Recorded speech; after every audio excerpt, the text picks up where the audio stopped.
Okay, everyone, it's Jeannie from A1. I'm going to do my homework. We just stitched out the top 4 blocks in our sew along, and now I'm going to do these bottom 2. So this one is the one I'm going to put in. Let's click OK to get out of here. Touch your home button. It's going to clear your screen and give you a clean slate. I'm going to go embroidery to the pocket. And I'm doing 2 hoopings at once because it just makes it easier. I'm using my 7x12 magnetic hoop. And we are going to be doing the bottom left, bottom left, bottom left. Is it that one? Yeah, it is this one. Because it's this one right here and this one with the 2 windows. So we're going to go ahead and do this one. I'm going to load that one first and touch set. Here's my 7x12 hoop. I selected the hoop size so you can see the outline. I'm going to go edit, rotate, and rotate to the right and just bump him up. Don't go outside of your embroidery field. That's why you set that up so you know how much room you have. If you go outside, it's going to ask you to change to a larger hoop. I could probably click it one more time, but I'm not. I'm not going to. Now I'm going to touch add, and we're going to add the other one, pocket. Design database transfer. I sent these designs over wirelessly, and we're going to do this one right here. I can't wait to do this with the June one and all the stars. And again, I'm going to go edit. It's always going to bring it in center. Rotate 90 degrees to the right and bring it down. Leave a little bit of room in between. You don't need that much, but that's good. Something like that. Okay. Maybe I'll bring them up a little bit. I'm going to go ahead and say okay. I'm already hooped up. I hooped up my stuff, and I'm going to go embroidery. Let me get my hoopy hoop. I'm using my 7x12 magnetic brother hoop. Baby Lock sells the same hoop. They're the exact same. There's a little crease in there. That's going to be fine. And the first thing I'm going to do is I have sterling in there from before. I'm going to stitch out step 1. So what I'm doing is stitching out step 1 and 3. We're skipping step 2. Step 2 is the tack down and the trim of the batting. We're not doing that step. Here's my batting. You're going to watch me spray. It's so exciting. My dime spray tent. And the nubbier side, the ickier side, spray that side. And then the back of your, I think this is coconut cream. The side that has the SF101.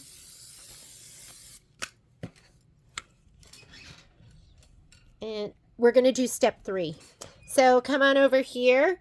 This is the button that you use to go forward and backward steps. Touch that. And I'm going to skip this. That's the tack down for the batting. And let's go to the next step. And that's going to be, that does like all the placement for, I don't know, does all the rest of the stitching. Let's read what it says that is. That is the background placement line and the seam line. That's what this one is called. Background placement and seam. I don't care about the wrinkles in my muslin wool. We'll press all of that out. You don't want to put the batting down already because it's going to get all pushed around and stitched down and it's going to be in the way. Put it down after you do this stitch out.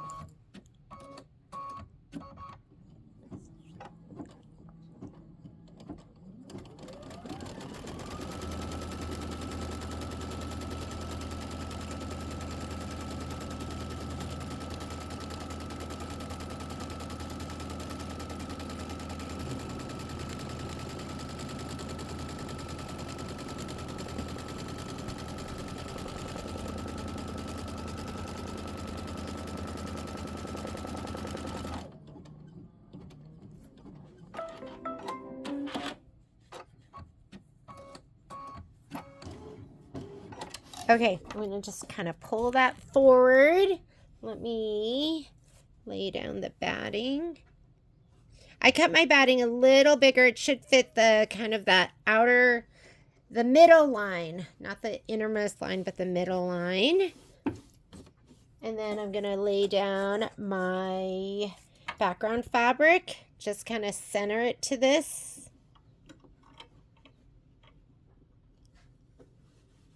And I'm going to use pearl.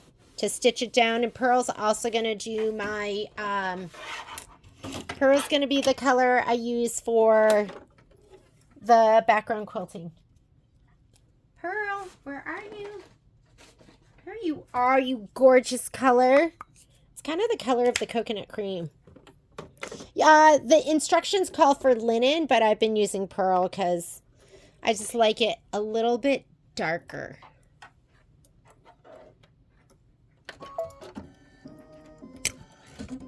Okay, so this is going to be the tack down. I'm going to go ahead and do this. Where's my spatula? I always say I like that set of spatulas because it comes with 4 of them. So if I can't find one, I have 3 more and I can usually find at least one. When I clean up, then I find all of them. I don't want your fingers near that needle. 2026 is the year of no more needles through the fingers. Use your spatula.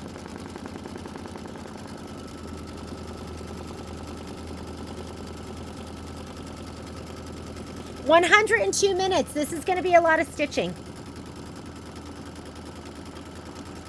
1 hour and 20 minutes of stitching.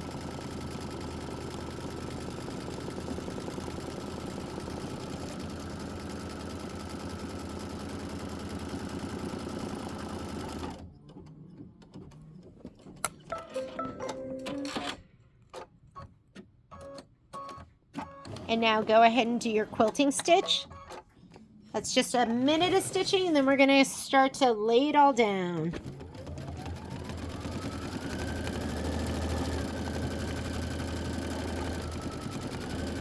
If you are using your, if you pre-cut everything and you're fusing, make sure your iron's nice and hot.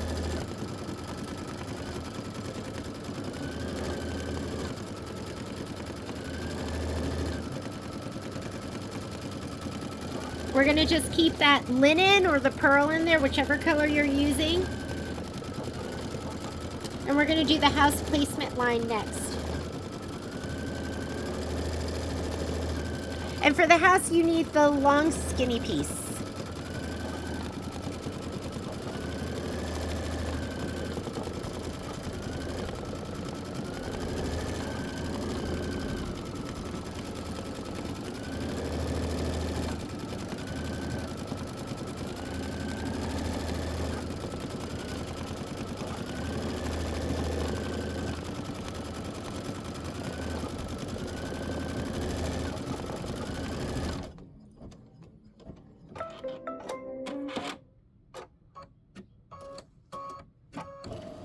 Okay, placement line, go ahead and just do the same color in there.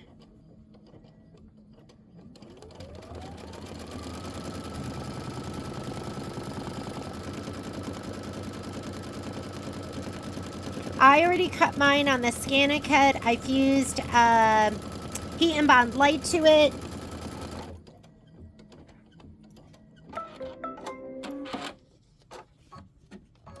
I'm going to pop my wool mat under there. And again, this wool mat I'm using is the Snap Hoop one. And the reason I like these is because they're only 1/4 of an inch thick. So I could leave my hoop on and just kind of slot it under there. I'm going to feel and make sure it's completely over the mat and not anywhere near the, nowhere near the, the bed of the machine. You do not want to melt this down to the bed of the machine. Ooh. I was like, is it hot enough? It is definitely hot enough. So if you use this iron and you set it to high, you have to be mindful of that because it gets really hot, and I've had it scorch my fabric and I've had it melt my thread. But when I use medium, sometimes it's just not hot enough. So you just keep it moving. And just know if it's super hot, you got to be mindful of that. That's all. That's all I'm trying to say. Okay, that looks good. Looks like it's down. We still have to put on the window. I'm just going to do that much. Remove that mat. Slide it back on. And here we go. Okay, next step. on our screen. If you have not cut it to size, you are going to do the tack down and trim. If you cut it to size, we're going to skip this step. So I'm skipping this step. And now it wants to do the placement for the little window. You're going to get your little piece of Muse.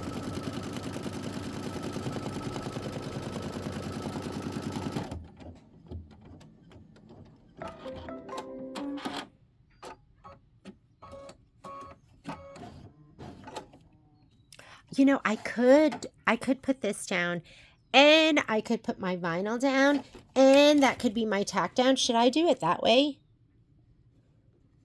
I can't decide. I should probably do it that way, don't you think? So I'm going to fuse this, but then I'm going to put my vinyl down and do the tack down. Yep. Because I put vinyl on the top window, why not put it on the bottom window too?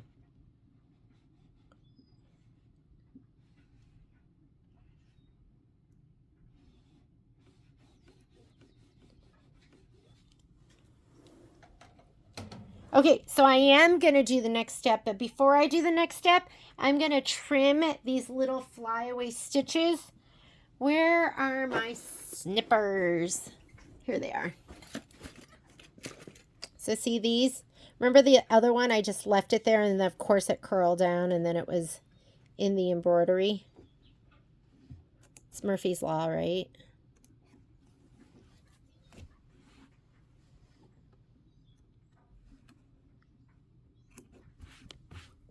Okay, mat removal, vinyl, stitch down, and then we'll trim it. Oh, no, we're not going to put it down yet. You know why? Because there is the sewing machine, and we want that to be behind the vinyl. Maybe we won't even do the vinyl, so I'll decide that later. So I am going to skip this step because I was just looking. There's the sewing machine. We don't want that on top. But we were going to do this step right here, and I am going to, what's the next step? Stitch the house satin outline, and that is going to be in, I think it's sterling, but let me just confirm. Sterling, you are so beautiful. This looks like coin. Sterling's a little darker than coin. Here we go. Take out your pearl or your linen and put in your, I don't know if I'm going to doll up this window at all. Just because I love the sewing machines. If it takes away from the sewing machine, I'm not going to do it. But then I kind of want all my windows to look the same, right? Okay, 2 minutes of stitching. Let it go, let it go.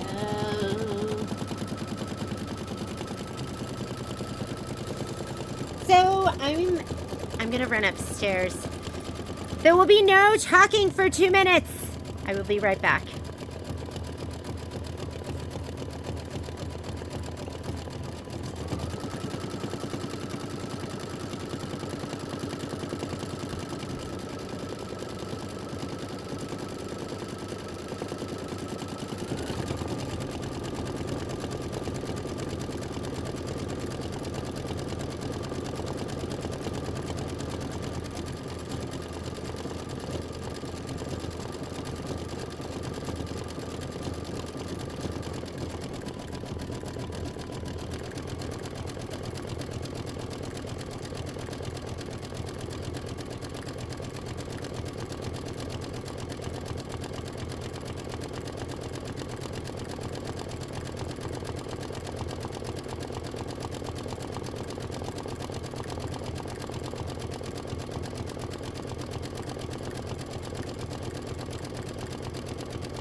on.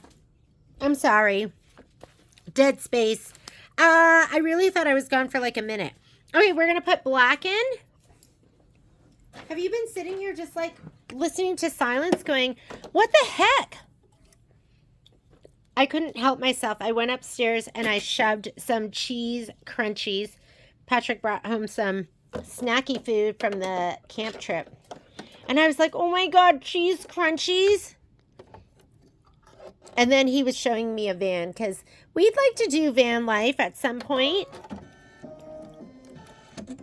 Let me make sure I'm putting in the right color. Yes, we are. Go ahead and stitch. It is stitching the sewing machine. And then we'll put the vinyl over and see if it takes away. If it does, we're not going to do it. Okay, so we're doing the sewing machine fill, and then we're going to put in our linen, and it's going to stitch all of the window details. See that? And then we'll make a decision whether or not we want to put in the vinyl. Cute! I love the sewing machines. The sewing machines are so much fun. Was that like a minute of dead time? Okay, I won't do that again. I'm so sorry. So linen and then peppercorn. We love our pepper of the corn.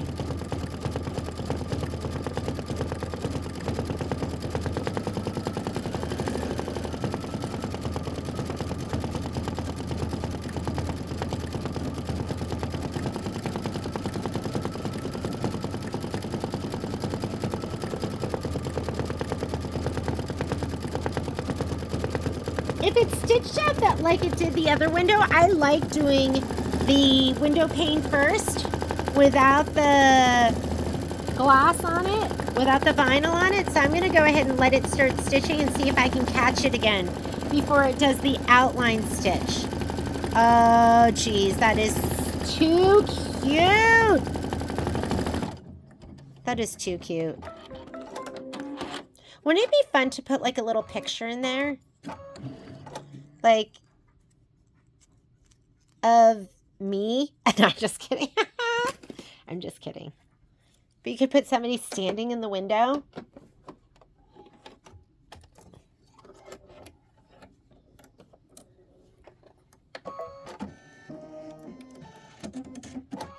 Okay. Let's see if it'll do the inside parts. Meaning the ups and downs. I'm going to be watching, so when it gets to do the outside,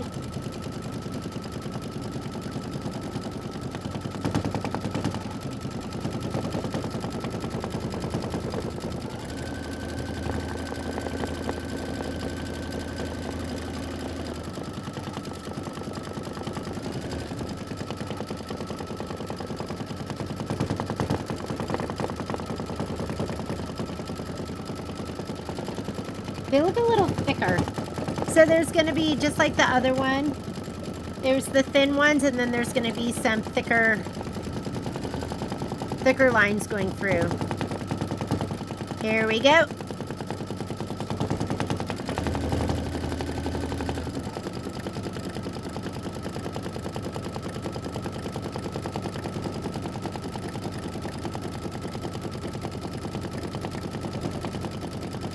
It's going to be 4 minutes of stitching because that outer stitch is going to take a while.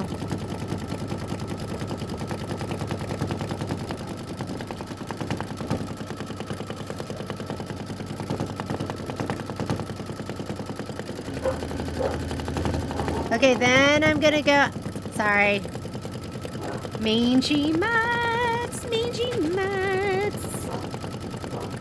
Okay, once it finishes at the bottom, I'm going to stop it and we're going to lay down the vinyl and see how it looks.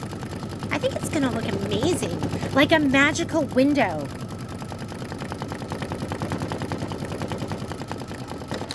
Okay, I'm going to cut.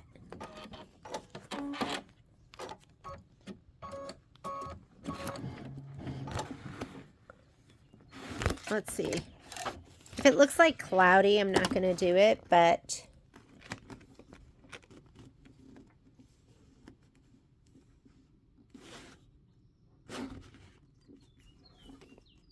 what? I'm just going to do it. Does it look different from the other side, or does it look the same from both? I think it looks the same from both. I'm going to just do it, so I'm going to have matching windows. So let's go ahead and lay it down and see how it looks.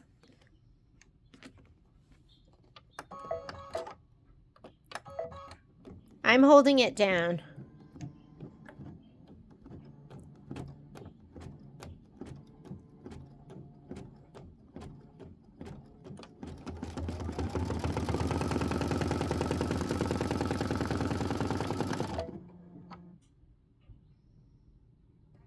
Let me go ahead and cut.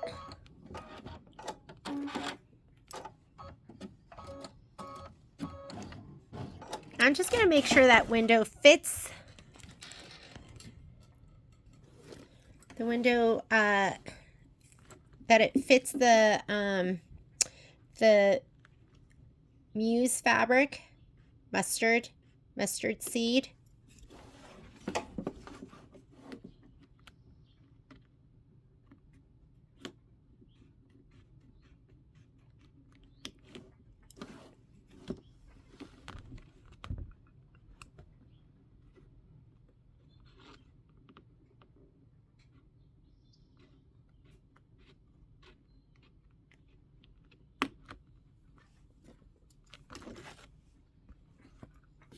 I don't see my snips. That's why you don't see me using them.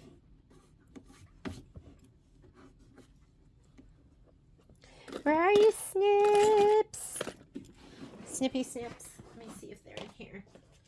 The snips will be the best to use. I don't see them, so I'll just use these.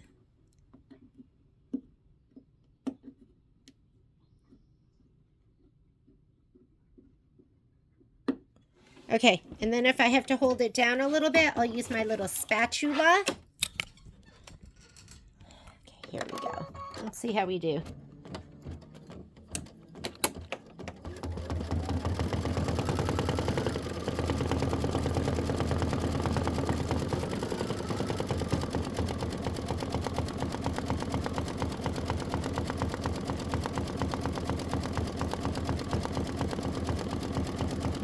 Looks fun. I like it.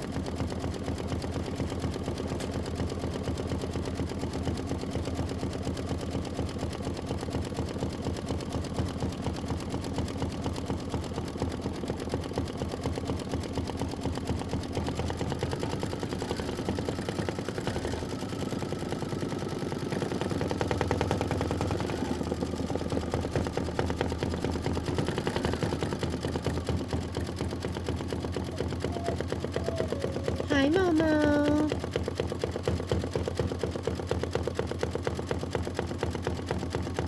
Kind of just catches that edge.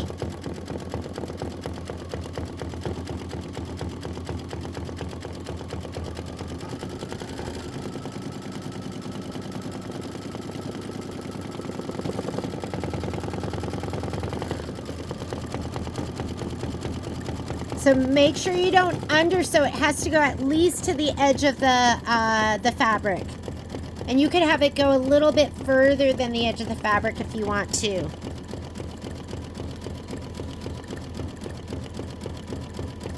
Next color up is going to be the peppercorn. Are you going to put the peppercorn for the bird pole? For the birdhouse?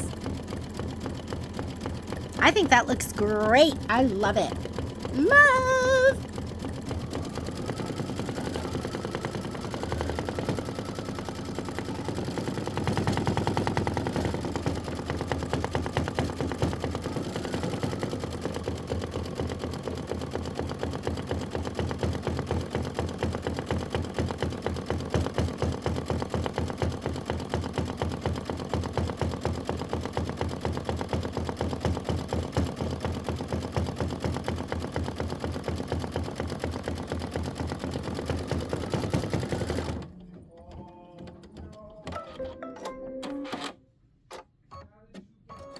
Uh-oh. What'd she get?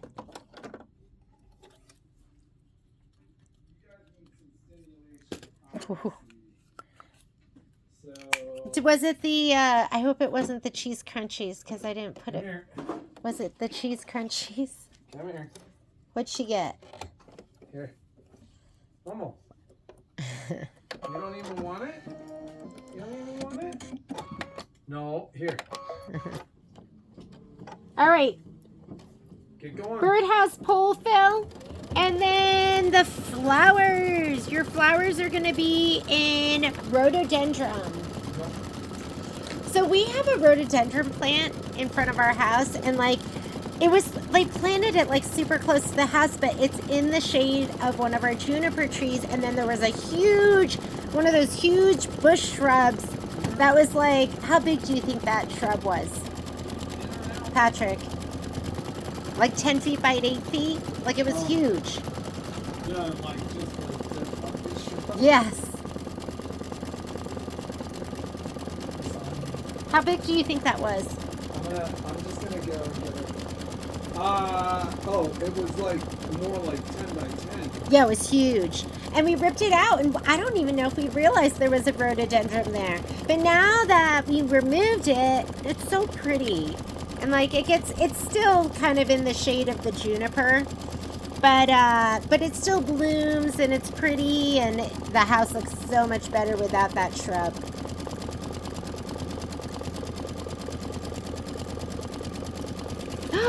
It's my first time using this. Remember, just like pull that back. There we go. You don't have to rip out you don't have to do anything more than that. Whoop! Poppy wants to go outside. Hang on, Pops. Hang on, Mom will be there. I'm sticking around for the color change.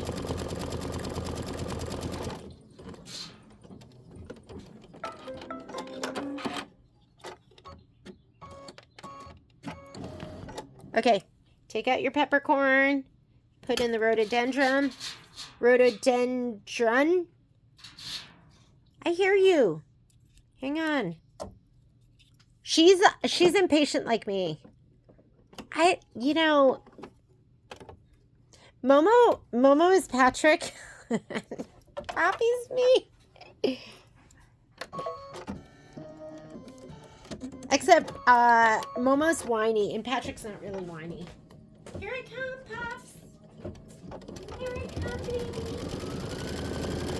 Oh, come in.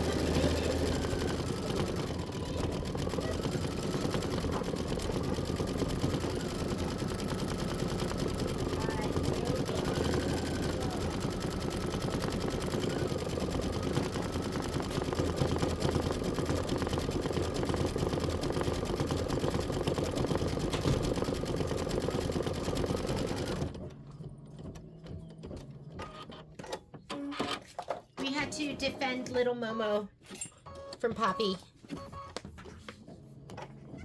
She wanted both the treats. Oh, beautiful!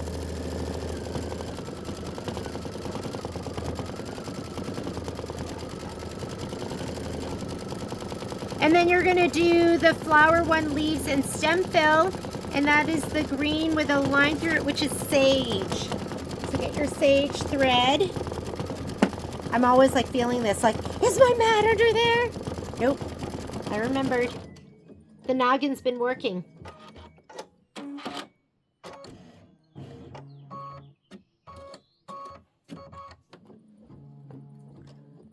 Is it the grass that's going to be the biggest stitch out? I think so.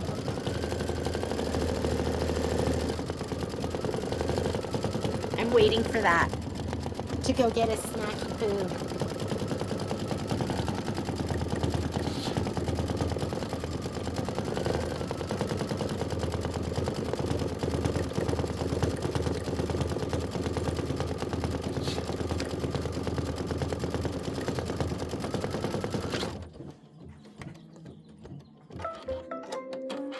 Okay, let's put in the sage, although it's calling it khaki. That's what my screen says. Sage, beautiful sage. My dream is for Sage and I to have a house next to each other, because we are like, I mean, that's like one of the things that bonds us. We just love each other like sisters anyways. But we just love making stuff together. Okay, you're gonna go ahead and stitch this out. That's 3 minutes of stitching, and then after you do this, I think it's Clover. Yeah, Clover's next. Go ahead and stitch this.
And then after we put the clover in for the grass fill, you're going to do the dark leaves, and that's going to be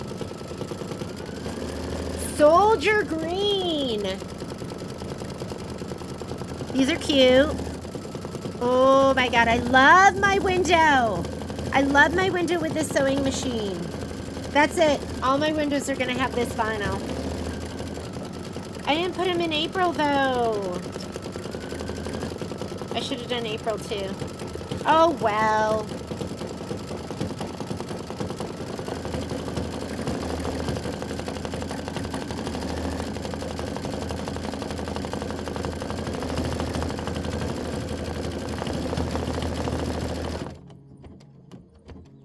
Yeah, so if you want that vinyl, you can go to our affiliate link. If you go to our website, a1vacandsew.net, there's a tab that says affiliate links. And on the very bottom are all of our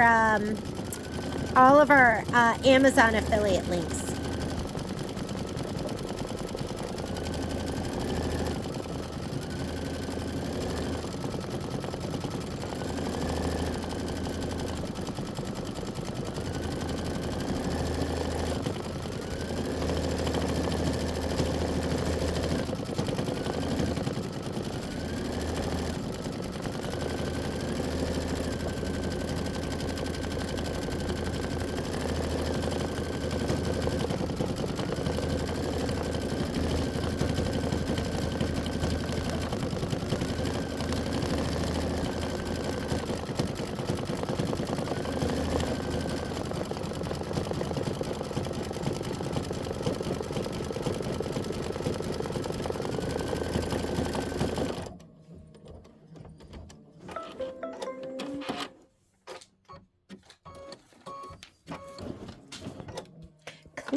Whoa, 19 minutes. Okay, guess what?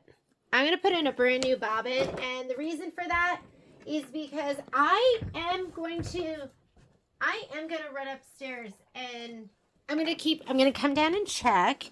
I am going to come down and check, but I want to go have lunch with Patrick Mulligan, the love of my life, although he's actually already eaten lunch. But I haven't really spent any time with him. And I do need to call Checker. Checker's where I get like a lot of our supplies. So I have to make a call to them as well. Okay. And let's put in our clover.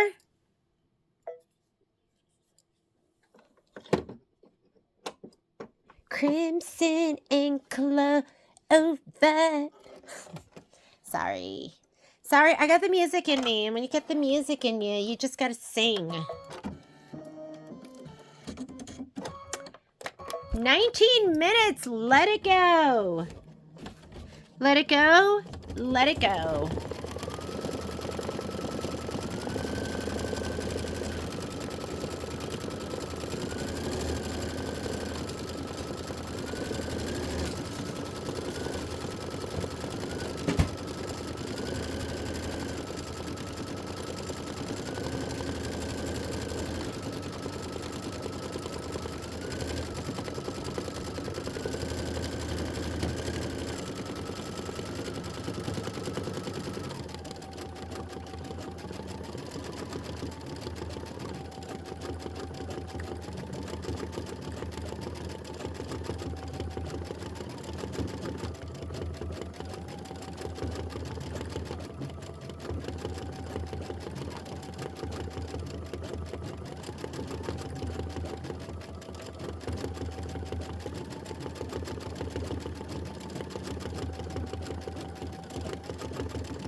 Okay, just know if you step away, you are engaging in risky behavior.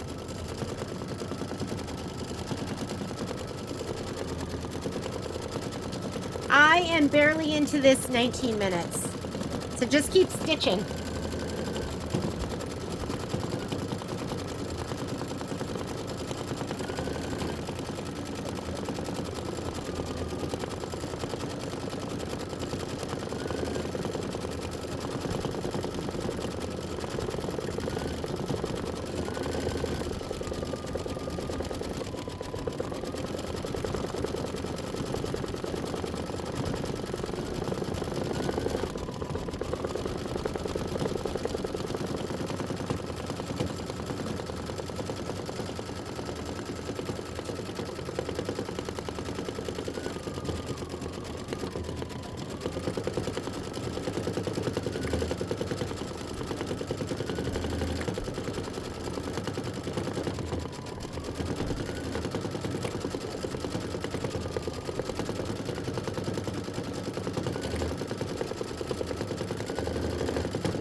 We're probably about 60% done.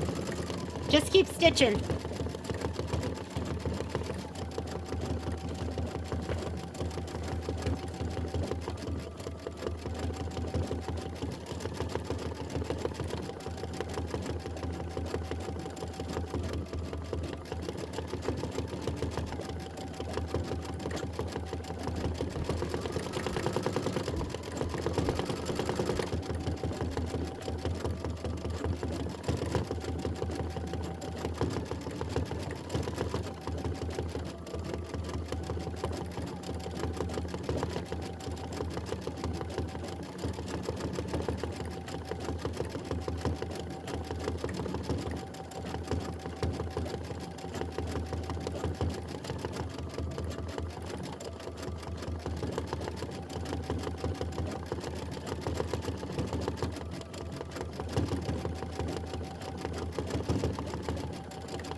done. And then we're going to put in soldier green. So get your soldier green. Here it is. It's this kind of like army green. Of course, with a name like that, right? I'm going to do this. Let me do this.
And then we're going to do the blues.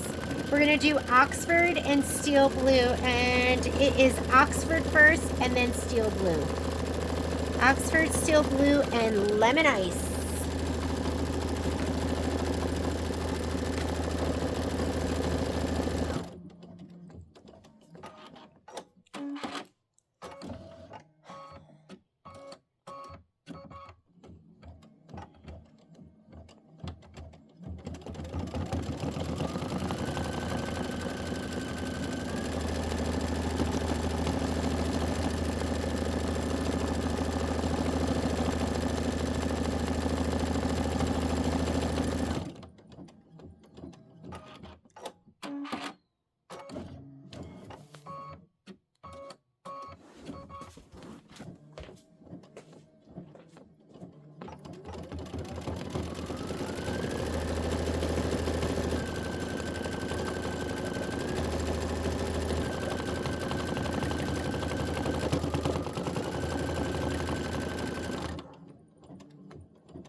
Oh, it looks so good.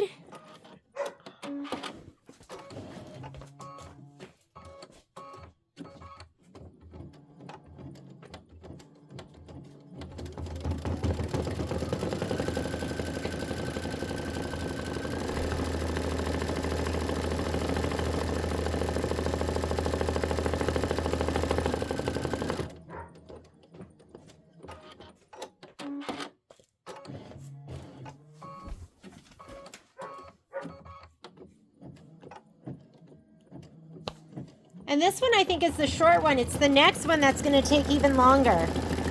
That's okay.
Okay, I'm going to take that out. We are going to put in Oxford first. We just got to stitch out some flowers. Poppy wants to come in. Hang on a second.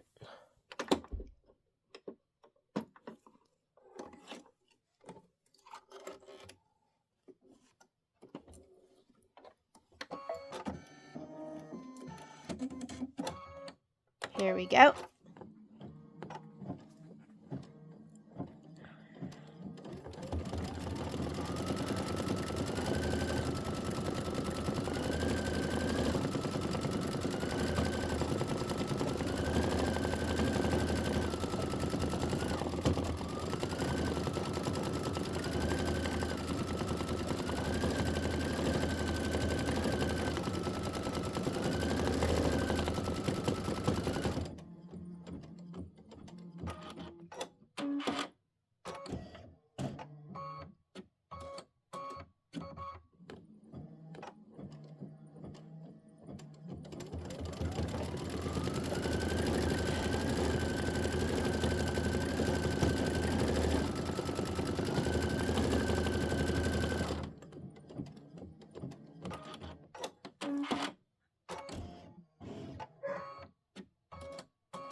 Oh, those are so sweet. Aren't those sweet? And then we're going to do steel blue and then lemon ice.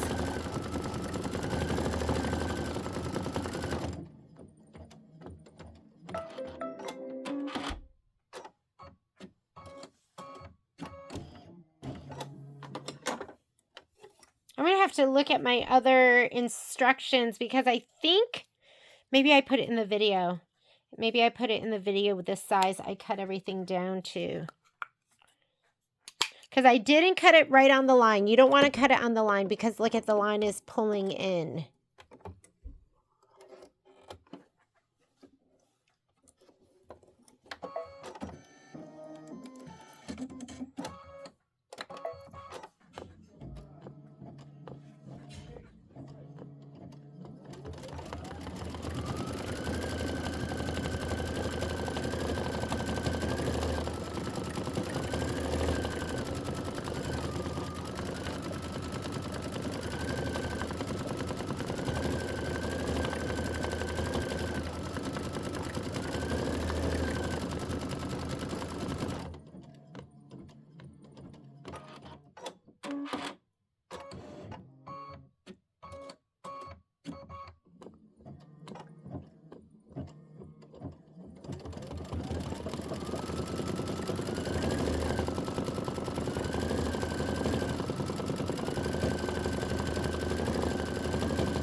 Okay, I'm going to take that out. We're going to put the lemon ice in. And lemon ice is going to be the next 2 steps.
All right, you're just going to hit start again, and it's going to do the little flowers right over on the right hand.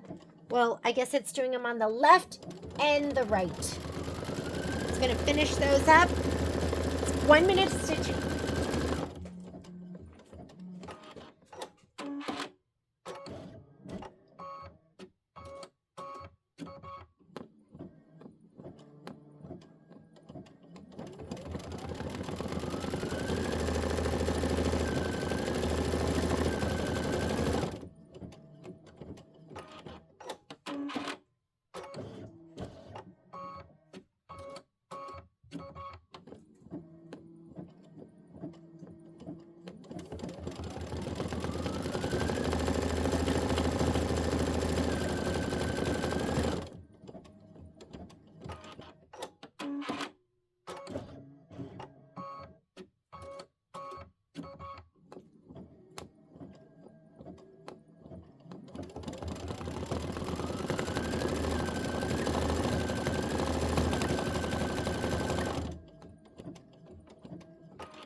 Alrighty, it's ready for the next one. Let's go ahead. I'm just going to leave my lemon ice in there. And now we're stitching out tile 6. While it's doing that, I'm going to grab my background fabric and my batting.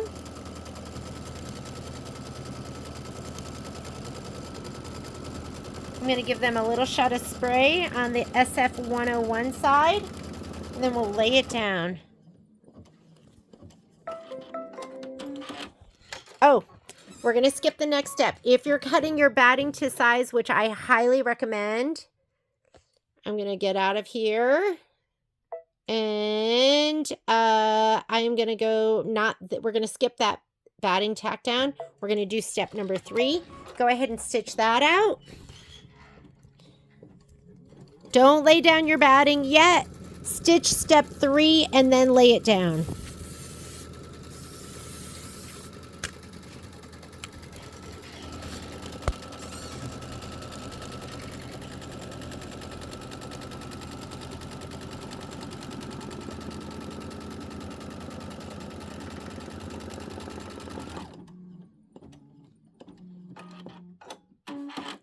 I have like 10 million half-used bobbins. I feel like I'm going to use those up on this one. You might see me pop a bobbin in, finish it up, pop another one in, because they're driving me crazy. They're like everywhere.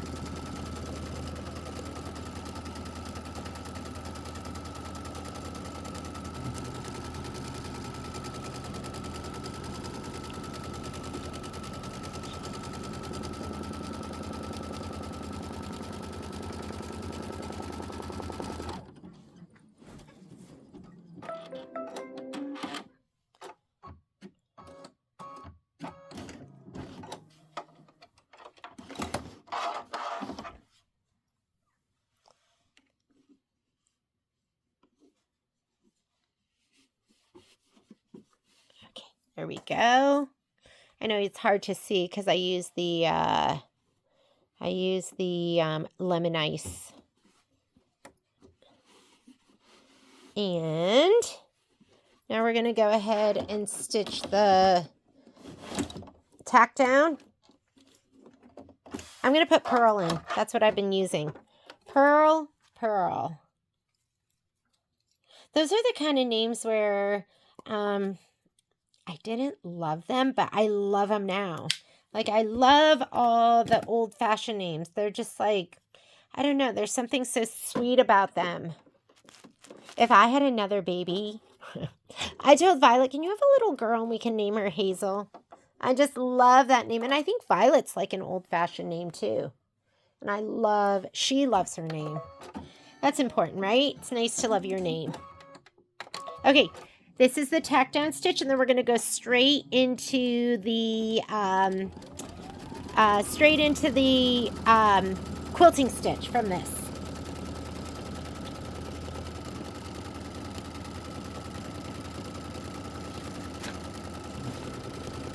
And for this one, you could actually follow the step-by-step instructions.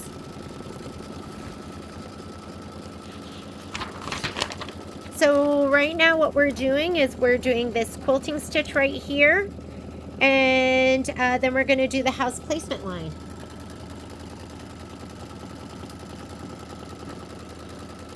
I think we're going to have this piece, and we should have some windows. We should have one big piece for the windows. Although I'm only seeing... Oh, that's the door. Let me see. Where's my window? Yeah, I don't know. Oh, you know what? Because we could unscan and cut, and so it cut it small for us. All right, go ahead and hit start and just do your quilting stitch. It calls for linen, but I am using purl.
So here is your placement stitch. Leave your linen in or your purl in.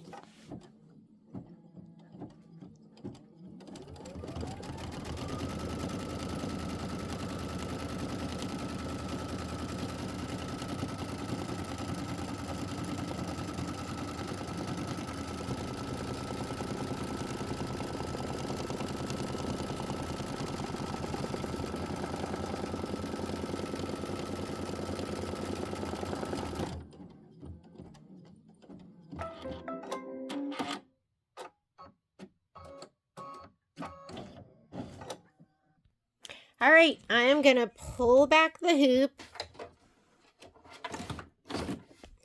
put my Matty mat underneath. I just happen to have my 6x10, but I use my 5x7 equally. It's totally slid off. I could slide it onto the other table if I wanted.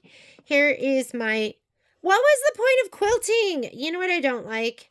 I don't like wasting time. So it would have been nice if they just quilted over here because this is covering the whole thing. But I guess you need it to put your layers together. I don't know. What was the point? What was the point? Is this getting hot? Let's see. Are you hot? I just plugged it in.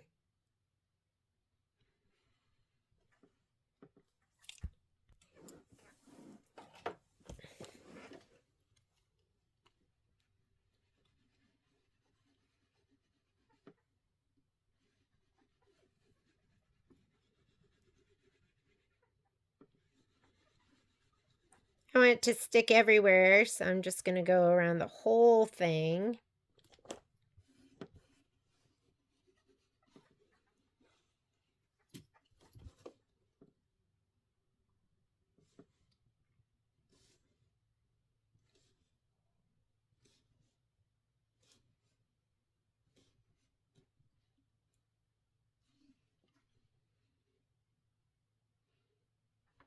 You best make sure that mat is under the whole thing too. You do not want to melt the bed of your machine.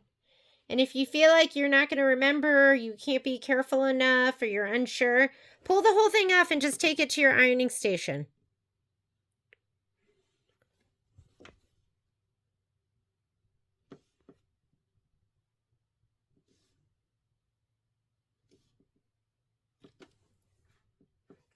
Okay. I'm going to go ahead and slide this off.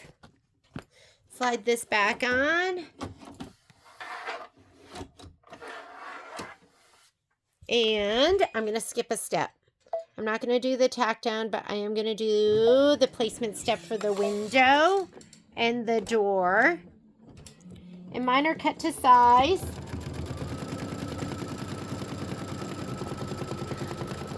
Whoop!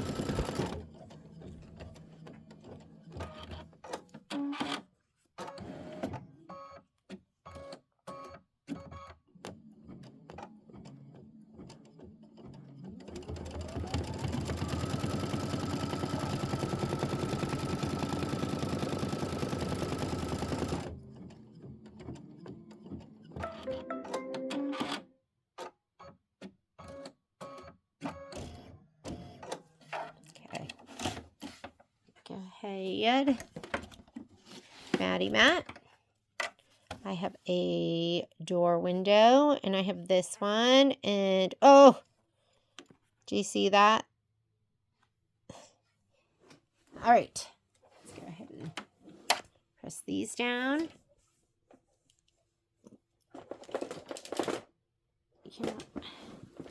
Hang on, my thing is wrapped around. My cords are wrapped. Okay, here we go. I'll make it easier for me.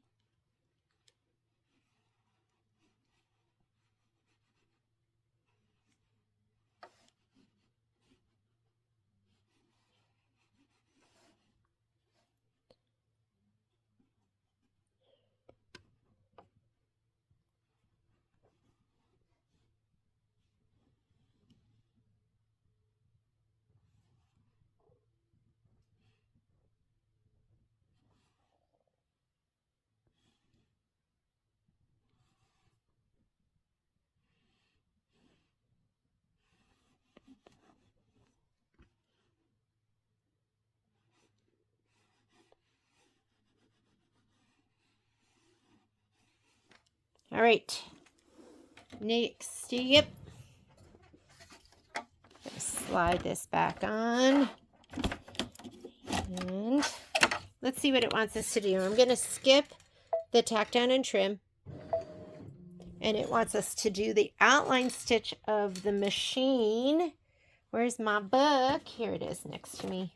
Outline stitch of the machine. So we just did this, although I didn't do the tack down and trim. We're going to do this, and I forget what color that is. Let's go to our key. The key says sterling. Grab your sterling thread. Mine is in my box. Here we go. Sterling has been well used.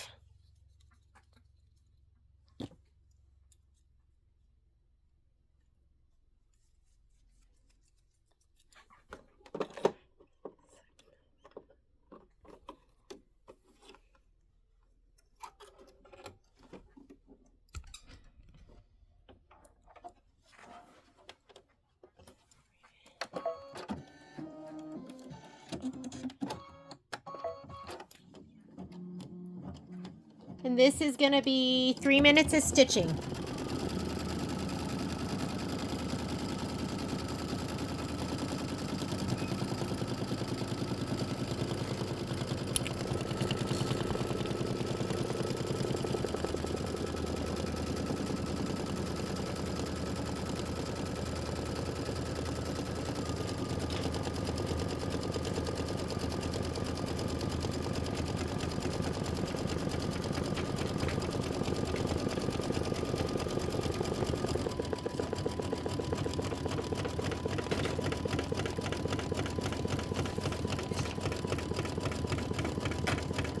is just the clip, the Wonder Clip.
Come right now.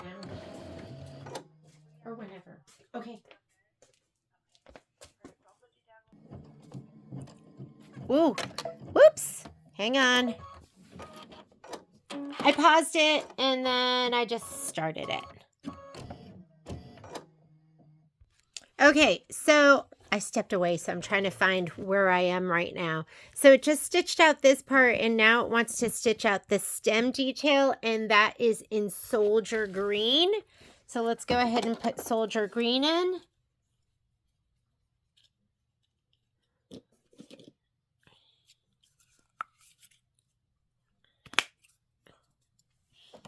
Soldier Green.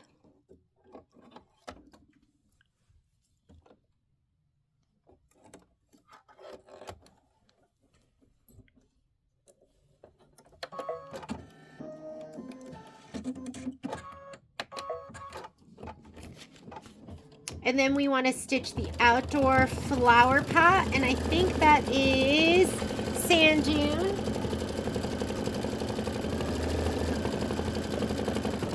Where's my Sand Dune?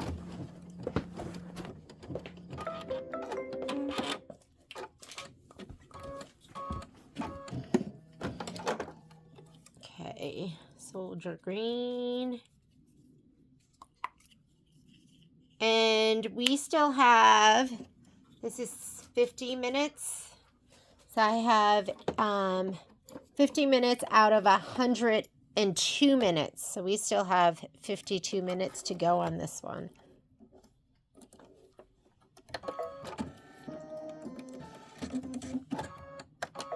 Flower pot. So here is your flower pot. After we're done with the flower pot, we're going to stitch the outdoor pot rim fill and the indoor pot fill, and the square is, here's your key at the very beginning. That's going to be peppercorn. So we're going to do peppercorn, clover, and what is the dot? I think that's lead gray. Peppercorn, clover, and lead gray. Yep.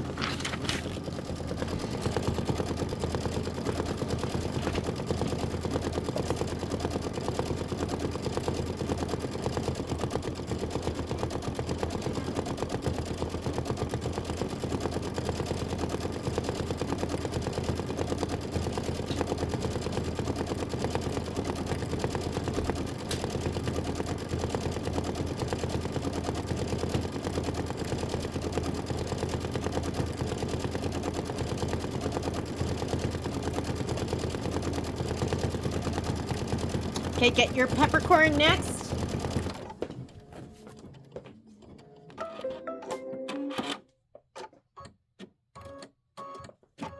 Peppercorn's such a great color. I like it because it's warm. Okay, here's peppercorn. It reminds me a little bit of oyster. But this one, I feel like peppercorn has a little more tinge of like green in it. Here's my sand dune. It was kind of fun. I got to get some colors that I didn't have. I mean, it was 34 colors for this thread kit. We'll see what's going to be in the next one. We'll put together a thread kit or the add-ons. Okay, so we've got peppercorn. Next thing we're going to have is going to be lead gray.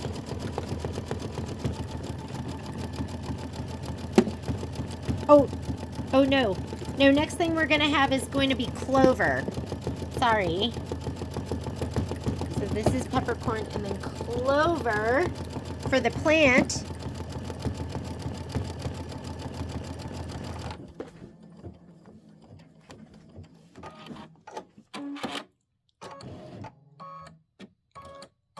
And then I'll do a video on pressing, trimming, and sewing it all together.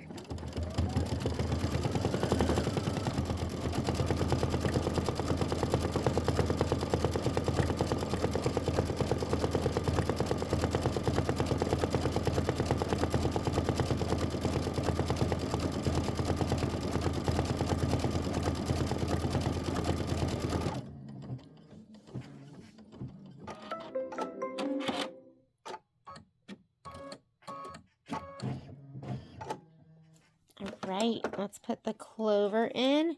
I guess it's just going to be in the pot in the window. Window pot.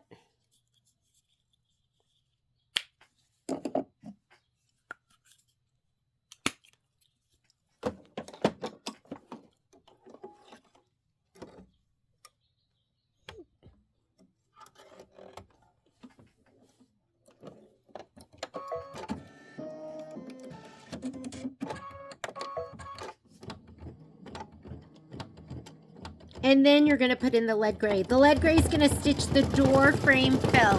So after we do the little plant right there, that's what it's stitching right now. Then we're going to do this door frame fill. And then I forget what color that is already.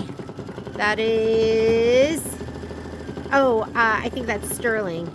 Then we'll do this step. And then we're going to do the little, the window detail, and we're going to put down our vinyl.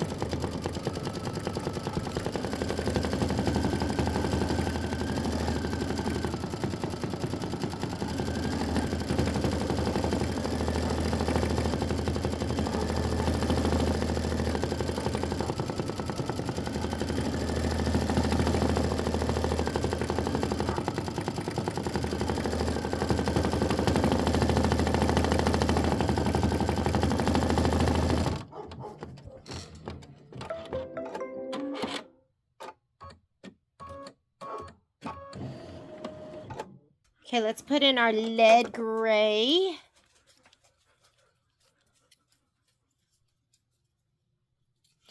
Momo and I had a talk about how he needs to not bark while I'm live feeding. He said he's going to try, but that he probably can't do it because he has the bark in him. Just like I have the music in me and I can't stop singing, he has the bark in him. I was like, okay, that makes sense to me. It's just who you are.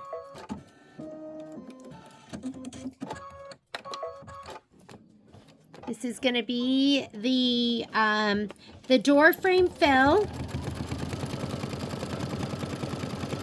Oh, you're a good boy. Love you. Love you.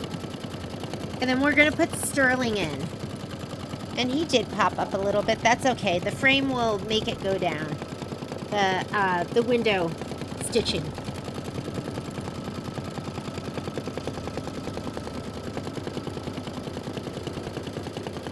This is 4 minutes of stitching.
right. Now that we're done with that, let's go ahead and put sterling in. Sterling. Sterling. Okay, lead gray out. Sterling in.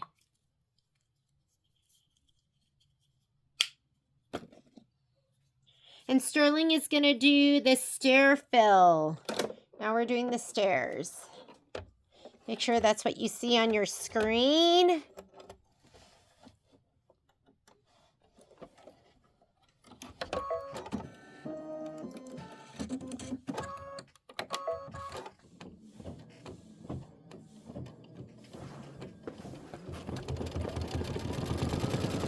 The stairs, 3 minutes of stitching.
What is next?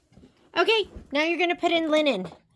Linen's going to do the windows, and I'm going to sit here and watch because this is where I'm going to lay down my vinyl. So we just don't want, it to, we need time, right? We got to pay attention. Because it doesn't stop for us. There is no, now lay down your vinyl.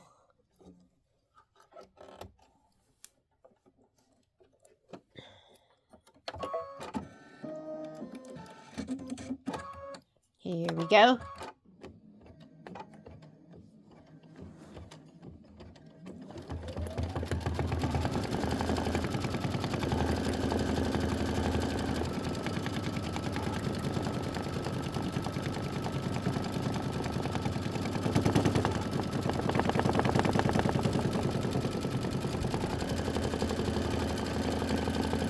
Looks like we're going to have some darker lines that go down through there again. Let me see if I can find my vinyl. There it is, right where I'm sitting.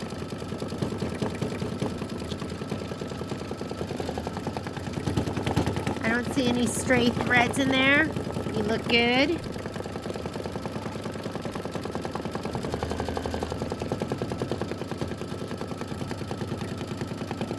Okay, I'm going to put my finger on the start stop so I can stop it when it's ready to go around the whole thing.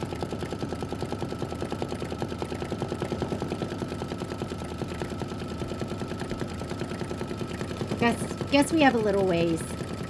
61 minutes in. We've got 41 more minutes. This one's deceiving because you don't think there's going to be a lot of stitching, but there's a lot of stitching.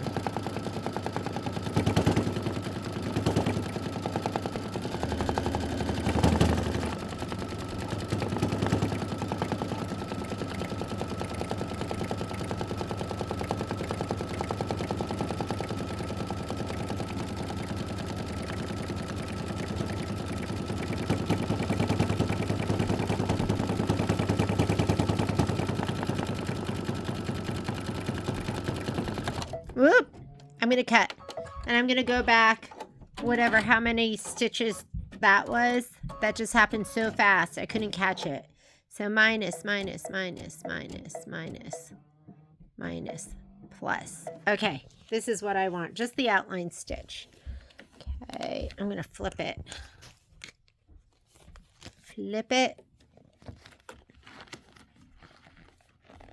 I don't know if there is a right side or a wrong side, but I'm going to flip it. And maybe I'll have it go just the tiniest bit outside because that seemed... There we go.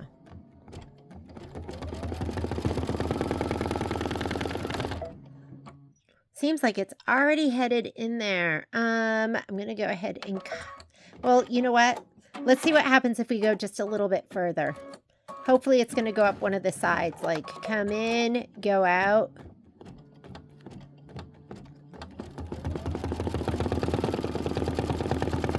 Okay, did not, and I do want to encase that.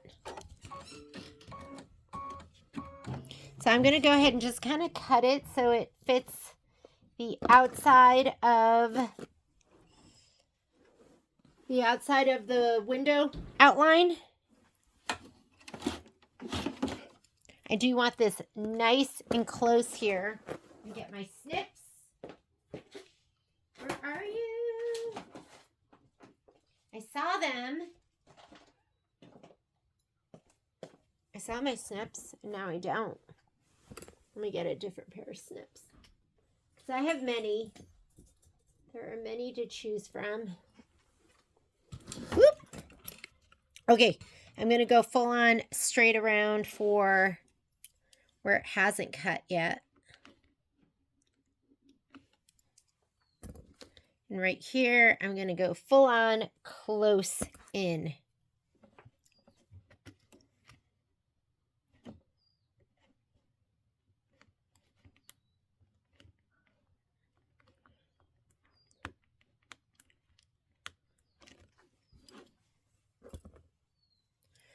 I'm going to use these going up this way.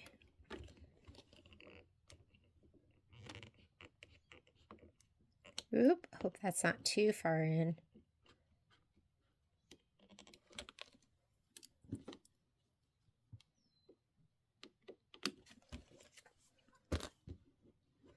Let's see. That looks a little far out. I'm going to trim that in just a little bit. And that looks pretty good. That looks good. I'm going to go with it.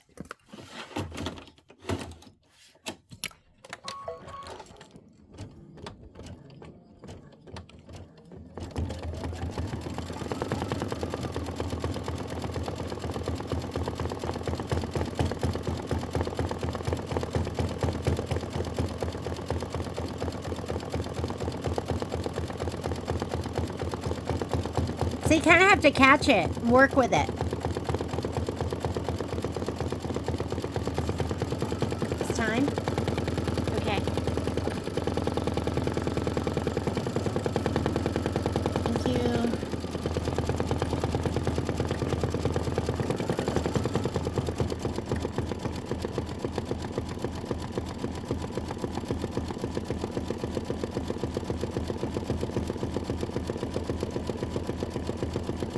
Looks really cute.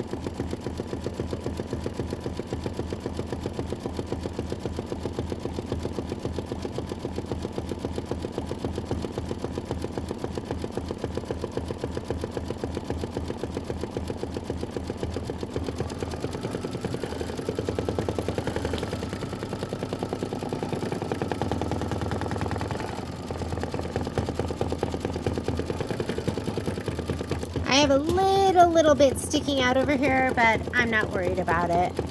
I don't think anyone's going to see that unless they're looking too hard.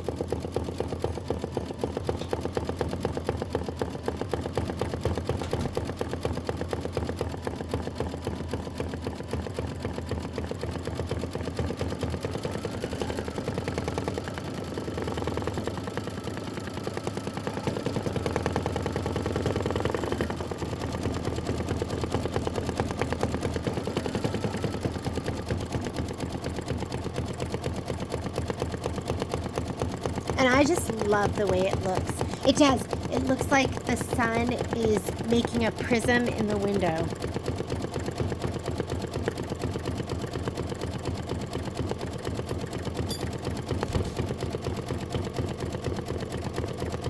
And then we're going to stitch the door, fill, and detail. Wow, I think that's all going to be in linen. So that is going to be a long stitch out. 13 minutes. So go ahead and just start and let it stitch.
maybe that was perfect.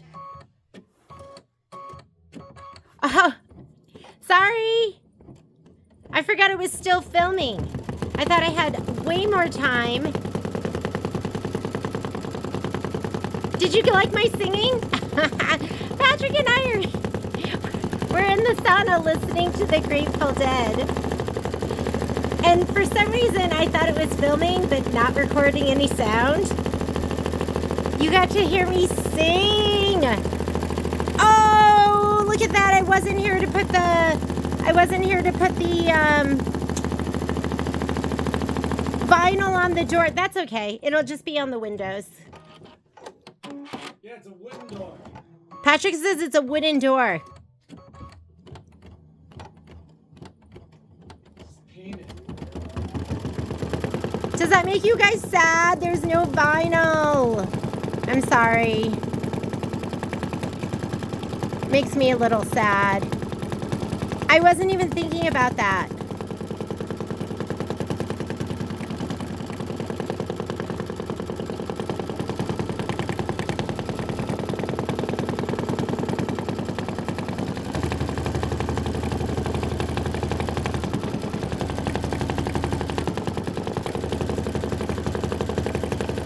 After it does this, then we're gonna stitch the tread fills on the steps.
So just go ahead and hit start.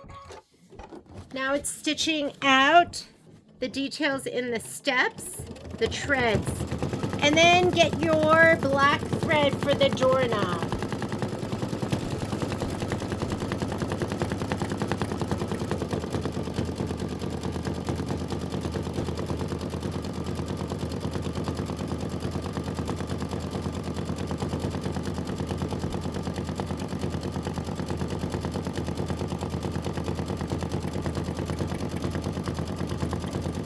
And while we're stitching, we can get our tiles ready. We can press them and get ready to sew them together.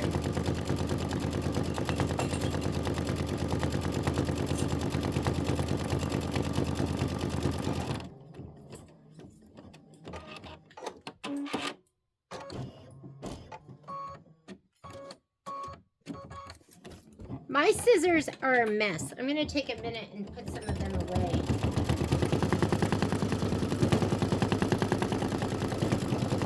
Messy mess. Messy mess.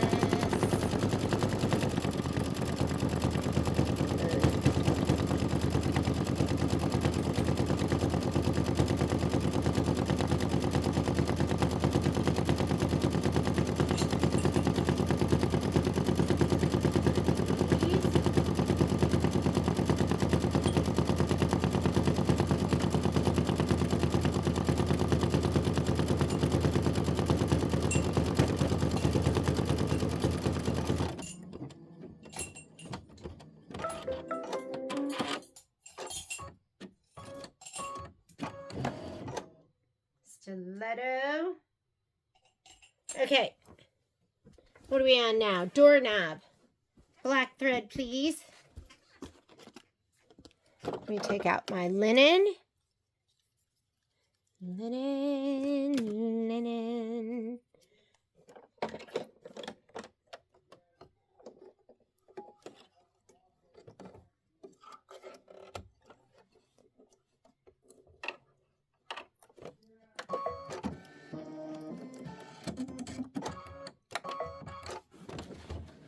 So we're stitching out the doorknob, and then we need, I think it's rhododendron. Rhododendron. Yes, get that for the flowers.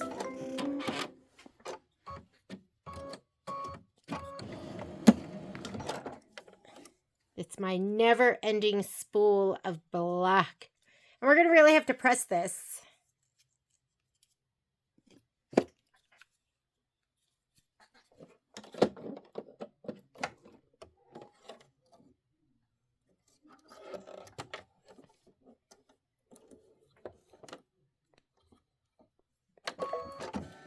I didn't have enough grip.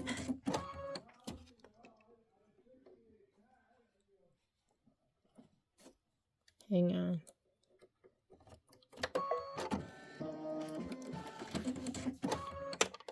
And then what is the green with a diagonal stripe through it?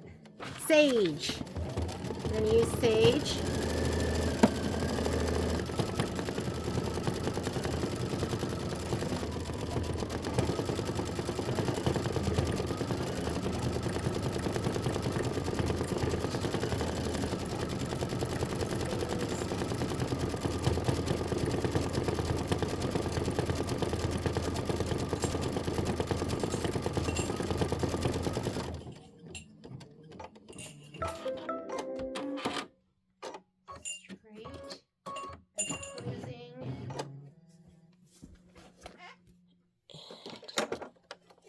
Let's get out your sage. Sage is going to be for the leaves, the stem detail.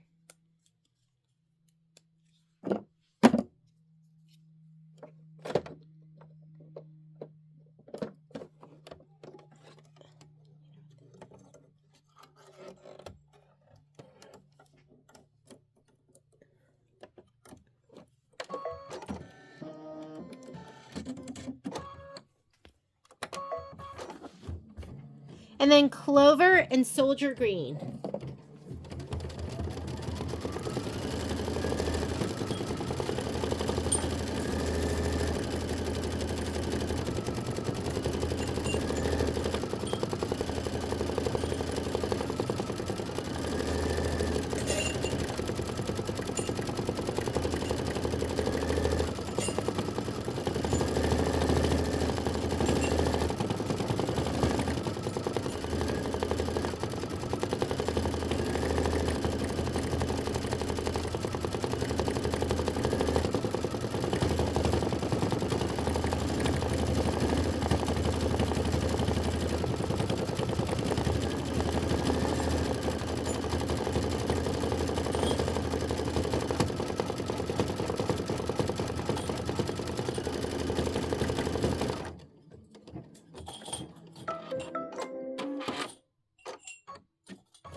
Let's put in clover.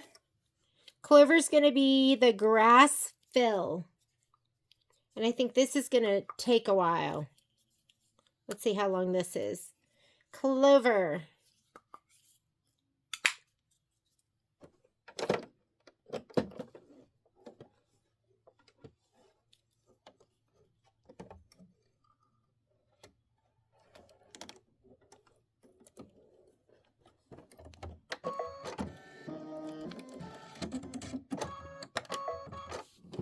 $18 minutes.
And then we're gonna do Soldier Green, Oxford. There's my Soldier Green, Oxford, Steel Blue, Lemon Ice. What's this light pink? Sunkiss, Peach.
Alrighty, while that is stitching, why don't we come over here and we're going to press these out. So, I'm going to take these and cut them apart. And, hang on a second, because I can't remember what size we cut these to. I think it was 6 3/4. Yeah, 6 3/4 by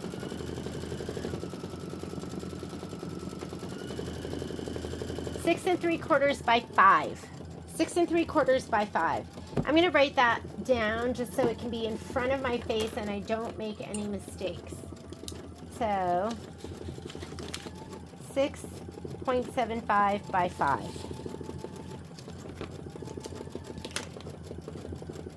So we're going to press them first. Water. I like to just use water.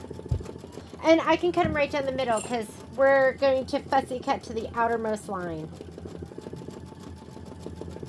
6 3/4 by 5. But don't cut right up against that stitch because we're still going to cut a little bit outside that outer line.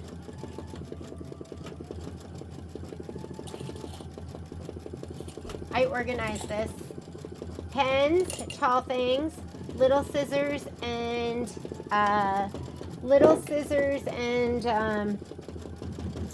what's the word I'm looking for? Tweezers, seam rippers, that kind of stuff. There's my tall stuff.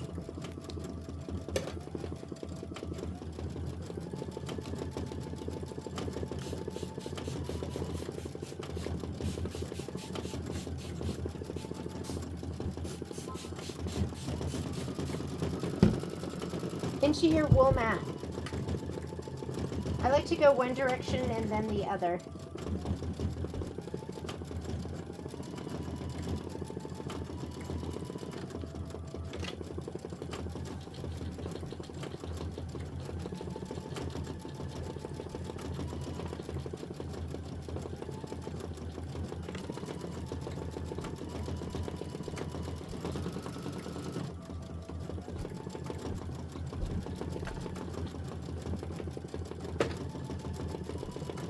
That looks pretty good. Is that so sweet?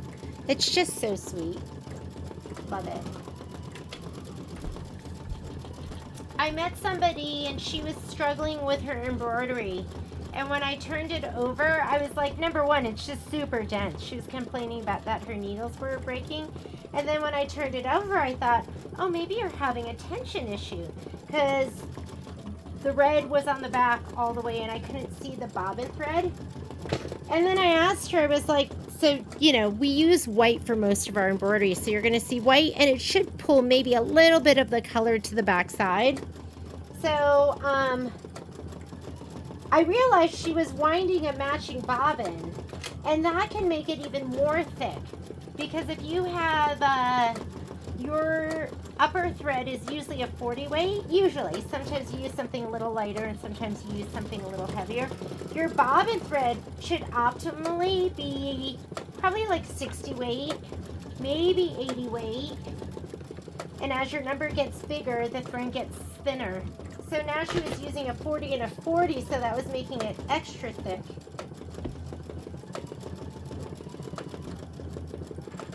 But you know, it's hard to know all that stuff. A lot of times we're self-taught. So I'm gonna go about 5 inches. 5 on either side, and I'm gonna do this in 2 cuts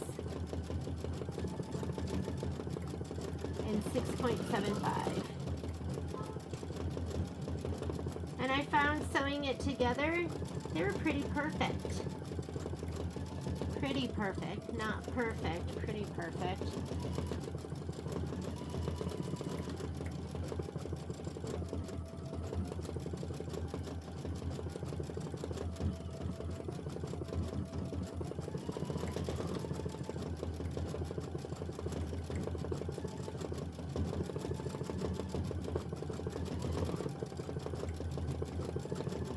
Okay, I think that's going to be as good as it gets. I'm going to cut 2 sides. Use your rotating mat so you can leave your hands on your ruler. Okay, now we're going to reposition over here, 6 3/4 by 5.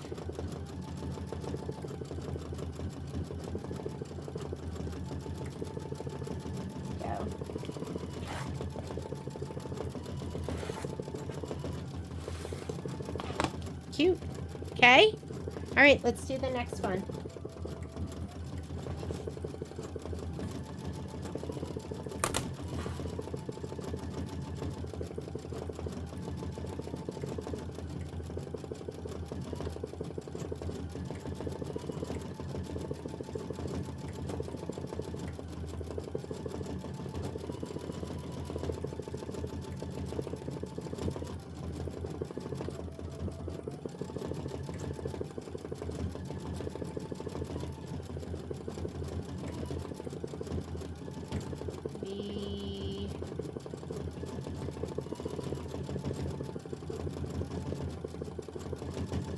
I'm looking on both sides, and then I'm looking from top to bottom, left to right.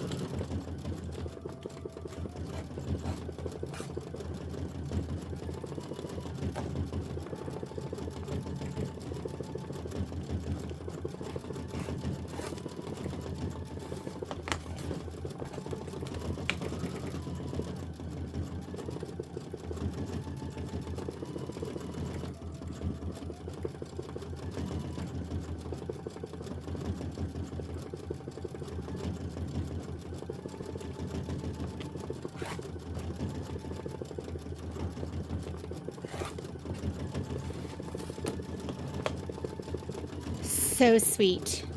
Okay, just keep stitching. Or not, yeah, we'll keep stitching and then keep cutting. So I think this one is like that.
Oh, and I think I wrote this on the spreadsheet too. I think it says to trim them down to 6 3/4 by 5.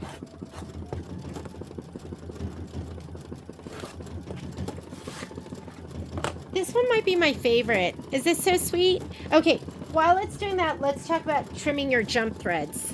So when you trim your jump threads, whoops, closer. Close, you got a couple different options, okay? Should we get even closer? Here we go. I have a couple different tools that I really like to use. Is that gonna stay there? Is it dropping? I think we're good. All right, you wanna use a pair of tweezers. You wanna use that to hold the thread up so you can make it nice and taut. And then I've got 2 things that I like to use. Number 1, I like to use a pair of side hoppers, and I go back and forth between which ones I like best. Sometimes I'll be like, I like these, the snips with the hook. And then sometimes I think I like my side hoppers best. I have 2 pairs of snips with a hook. I have the OESD ones, and then I have the Tulip Pink ones. And what you're gonna do is, we'll do hooks first. Let me see. You guys can see that? You're going to grab your thread. I mean, try not to get in my way. And hold it straight up. And snip. All right?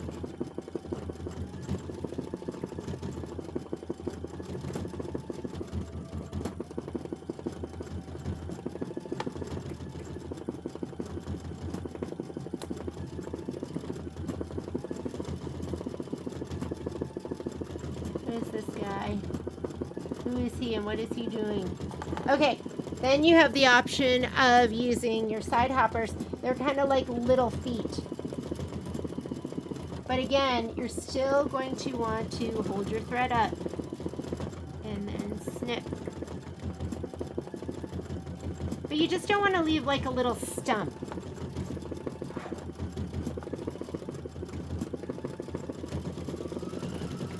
So whichever ones you like best. And just go through and just make sure you get all those jump threads, because it just cleans it up and just makes it look so much better. I think that's kind of it.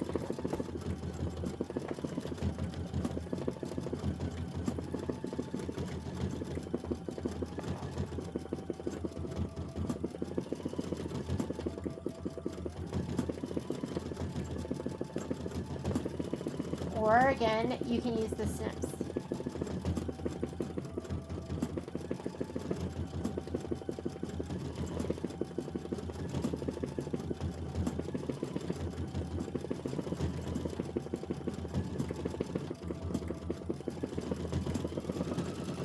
This, I like the hook on this, the hook, because if you have a thread that's in 2 spots, you can put it under and cut.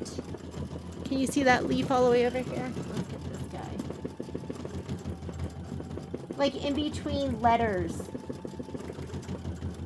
That looks great.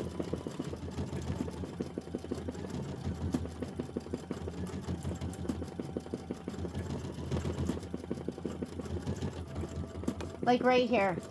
Hook under one side. Can you see that? Yeah, you can see that.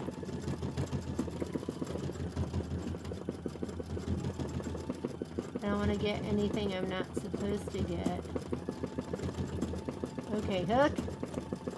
And then grab your tweezers. And then lift up and get the whole thing.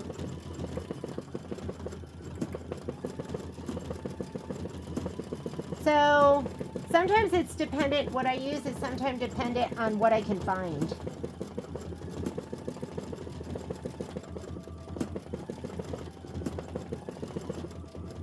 But like I say, I really go back and forth. And I go, oh, I love my side hoppers best. And then I'll use my hook and I go, oh no, I like those better.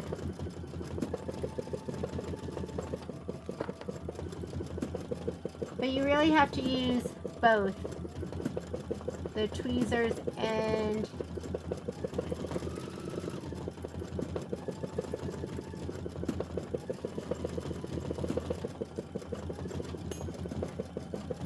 Sweet, right? Looks good. What's this guy over here? Nothing. All right, so clean up your tiling scene and make sure you get all of those stray threads. All right, when the time comes, we're almost done with that. We're gonna sew them together, and I will do this one first. You're gonna sew, or how I'm gonna do it is I'm gonna sew right here from about 1/4 inch above to a 1/4 inch below. And then I'm going to open it up, and if it looks perfect, then I'll sew the entire thing. Then we'll do the next row, which it's we'll do the next row, which is kind of connected. I don't have it right now because it's still on the machine. And then we'll sew this to the next one. So 1 to 2, 3 to 4, and then we'll sew row 1 to the second row, and then so on and so forth. Okay? All right, let's go back to our embroidery.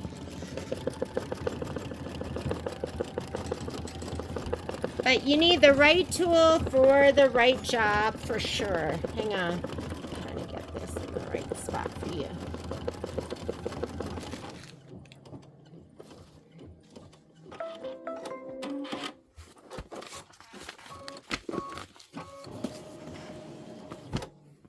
All right.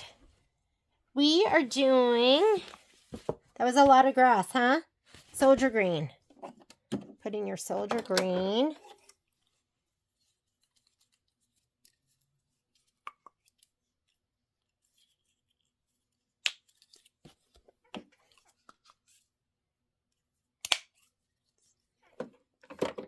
I gotta get everyone out their kits so you can join in the fun.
Then we're going to put Oxford and then steel blue. We're going to do the flowers.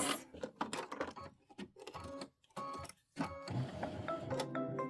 wonder if the colors will match if I change my color choice to thread brand. I never do this ever. No glide. Did I miss it? No glide. Okay. Let's just leave it the way it is and say okay. I was going to see if it actually made a difference, if glide colors came up. All right, so we're going to do Oxford, which is the darker of the two blues that you have for this.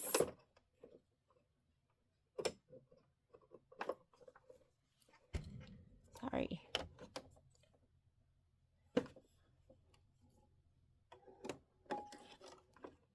I stopped at Raley's on my way home, and I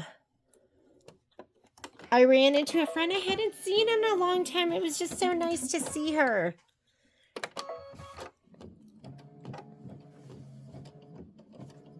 Our daughters are both out in DC, so we chatted really quickly about how they saw each other either last weekend or the weekend before. It's just kind of nice.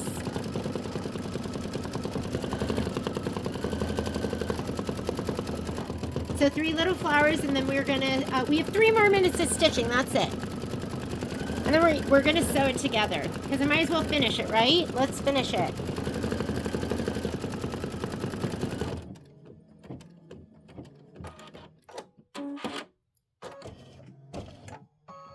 That looks better. It kind of looked like a dead flower pot. plant from winter, but now it looks like spring.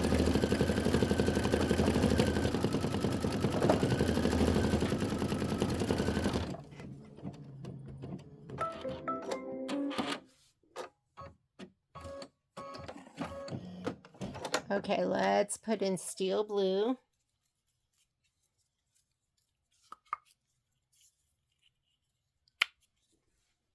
I'm going to put my threads together for next week, for June.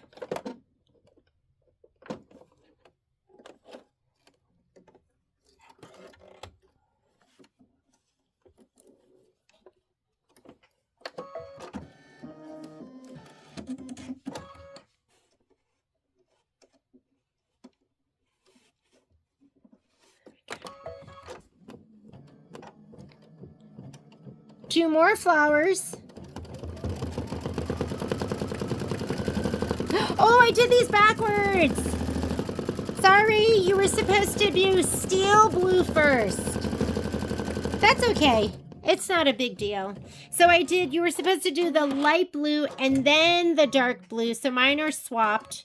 Mine are the opposite direction. Sorry about that.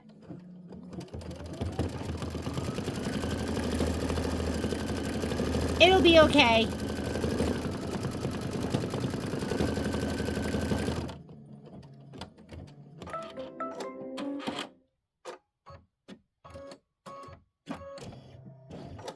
Okay, lemon ice.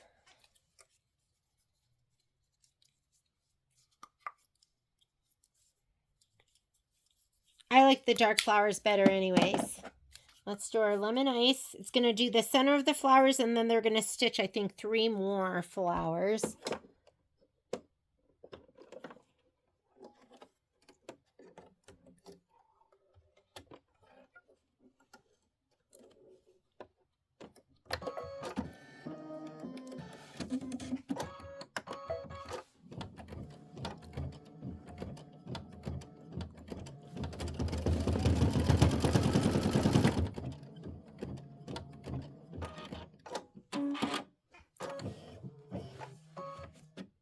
And then you need sun-kissed peach.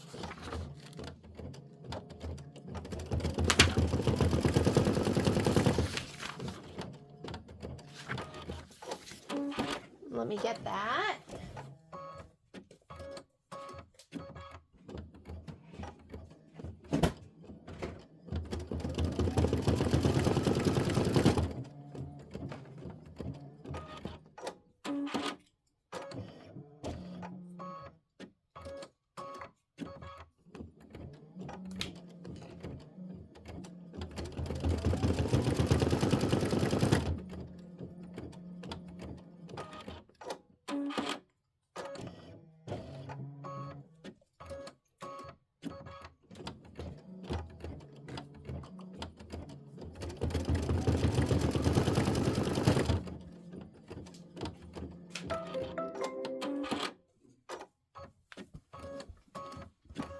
Okay, just hit start again, and it's going to do the tops of these flowers.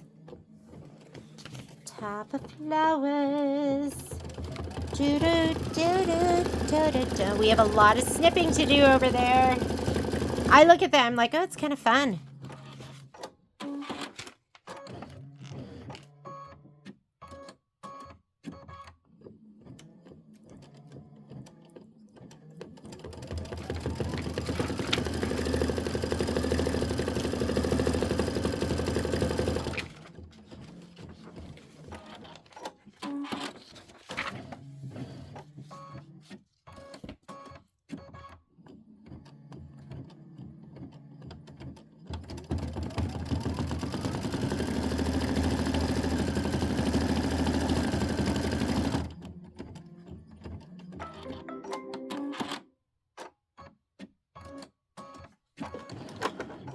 Okay, we're going to put in sun-kissed peach. Do, do, do, do, do, do, do.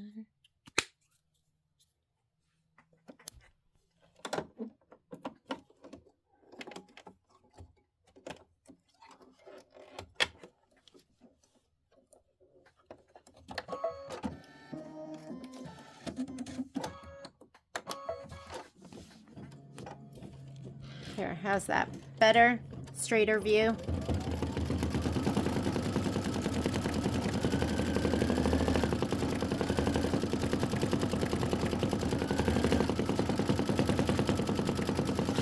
And then it wants you to put in, for the center fills for these flowers, it wants you to put in linen.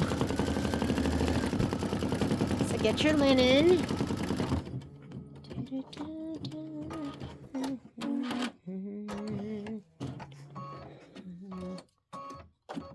These are very sweet. I'm one of those people that wants like so many flowers, and I want to be a gardener, but I don't want to garden. I like the idea of gardening, but I don't like the act of gardening.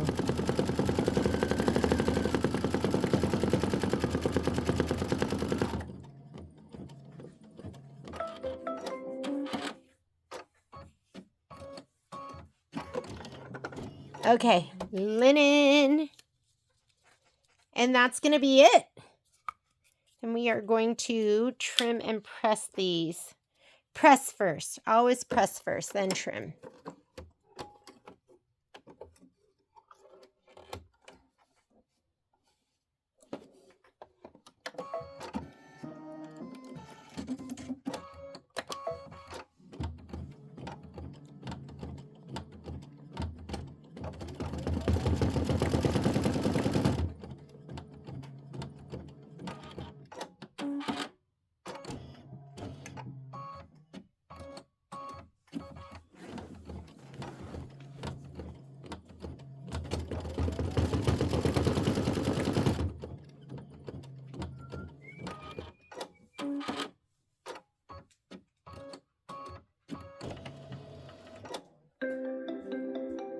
Alrighty. Hang on, just put it on some socky socks. My feet are getting cold. We are done with the stitching. I'm going to go ahead and take this over here. We are going to press and trim. How's that?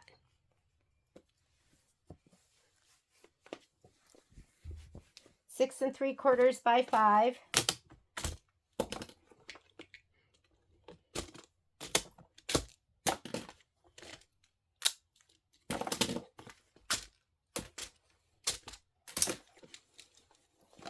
Dun, dun, dun, dun, dun. These are pressed and trimmed. Now we have to do the bottom 3.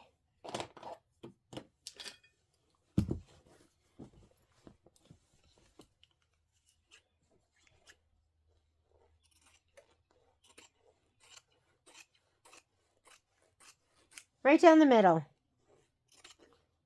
You might need a 1/4 inch around each one, so make sure you leave it. Make sure you don't trim too close one side to the other. Alrighty. I'm going to go ahead and moisture. This is just water.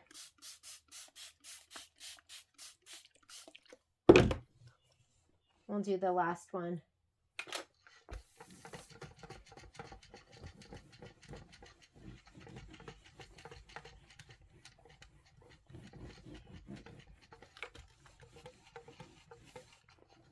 It's really these edges I'm most concerned about.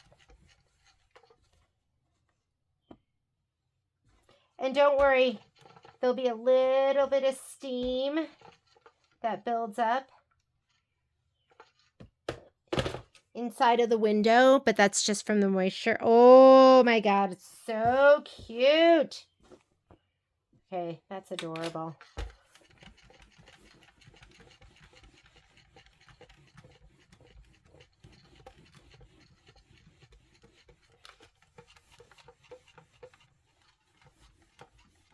I don't worry if I didn't get it pressed down perfectly with my little clover iron, because I know I'm going to come back in here for another pressy poo, and that steam will go away. Last one.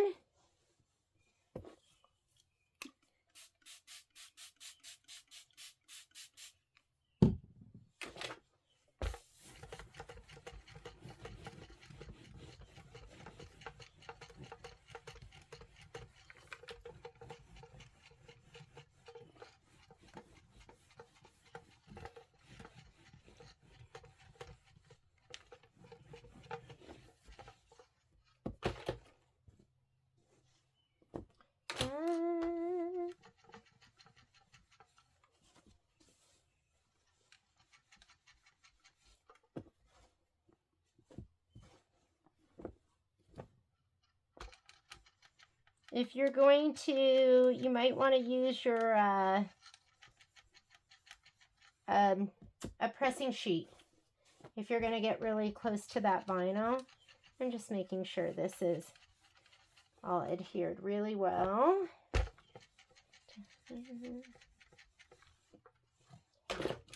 Okay, I'm ready to trim. Rotating mat.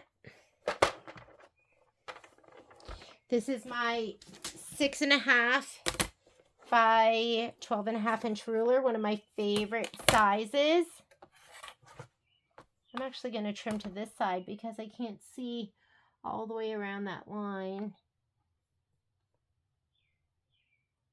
Oh, it's laid down pretty perfectly. You hear the birds? The birds are singing. I don't know if you guys can hear that. They're chirping, chirping away.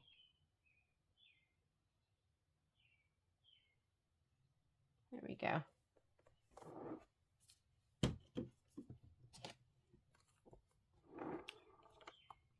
Make sure you don't have that you don't have a passenger.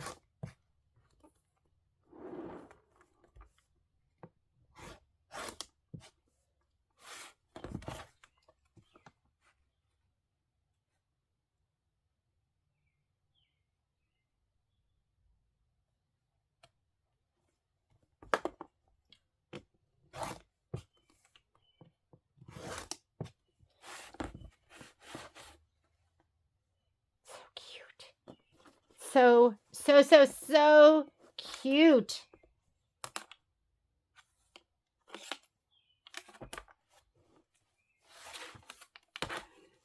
I'm going to do it this side again because I can't see that bottom line. Or maybe we're just trimming to the grass, bottom of the grass.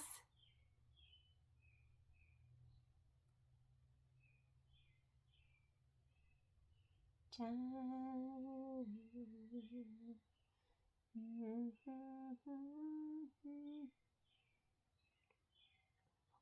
up a little bit.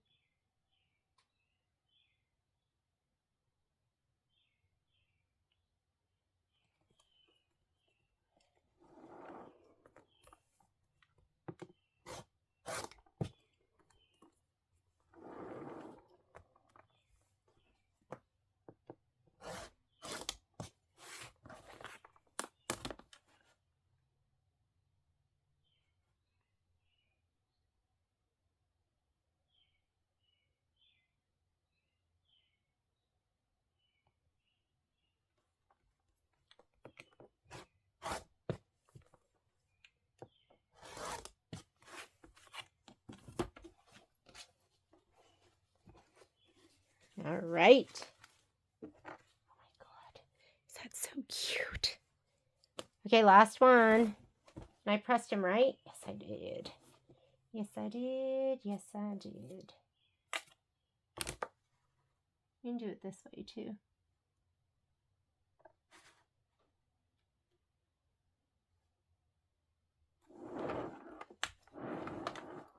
I do it like this.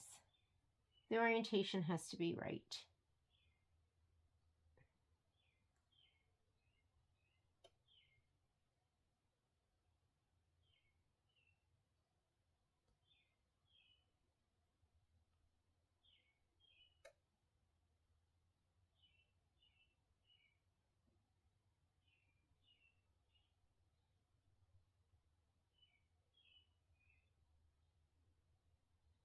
That's even. That's even. I'm ready to cut.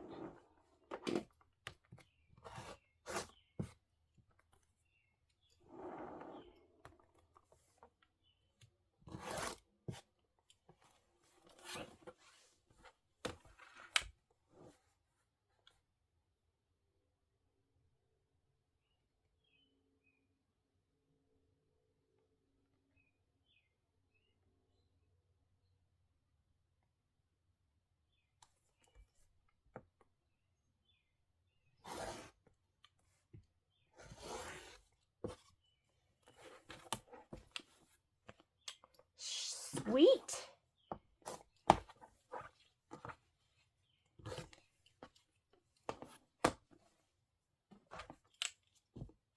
All right. We are going to get ready to sew. I'm going to go ahead and put on my walking foot. I can't remember if this, I think it's a sew with a 1/4 inch. So I'll use my 1/4 inch sole, which is this one right here. And I'm going to switch over to sewing. Okay, here at the machine, I'm going to go to my home button. And I'm going to go into sewing. I'm going to do a straight center stitch, and I'm going to take my stitch length down to 2. I know that's super tight for all the layers, but I just like it like that. Let's switch out. If you don't have one of these yet, you should get one. This is the advanced screwdriver. There's 2 of them on our website. This one is the larger one for high shank machines, mid to high shank machines. So there is a smaller one that the diameter smaller for low shank machines. So if you have an Avenir, Luminaire, Solaris, a Stellar, a Meridian, a Pathfinder, a Crescendo, a 3100, a 2400, any of those machines, you're going to get this one. It's black. The new ones are black. If you have a Aventura 3550, if you have a 3700, a 3600, a Flourish, any of those machines, those are low shank machines, and you're going to get the other one. So there's 2 different versions, and if you're not sure, put in your notes, I'm not sure this is the one I need. This is the machine I have, and then if it's the wrong one, I will swap it out for you. All right, don't forget to plug it in. If you don't plug it in, it doesn't work, and you're going to be like, this thing is a piece of garbage, and I agree. But once you plug it in, it's like magic. I'm going to leave my pre-wound bobbin in there, and I still have linen up in top, or you could switch over to pearl. I'm going to take this foot off. This is the regular zigzag foot. They call it a zigzag foot because you can do a zigzag in that hole. I'm going to put on my 1/4 inch sole. All right. And first thing we're going to do is we're going to do panel 1 to panel 2. I am going to match these up. I'm going to bring you in from the side, and that way I can see from the front. But I do not pin because it gets really thick. But you can kind of fold back and see, are those like lining up? They look pretty good. I'm going to sew about a 1/4 inch above and a 1/4 inch below.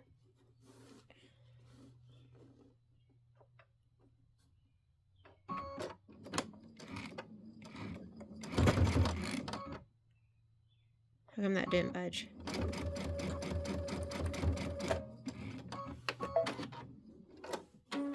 Sorry, were you getting the arm angle?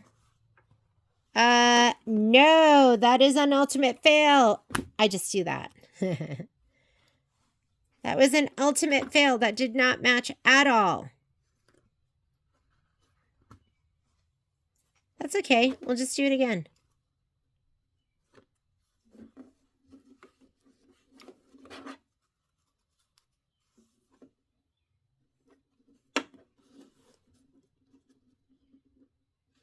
Looks a little low. That looks better. Let's try it now.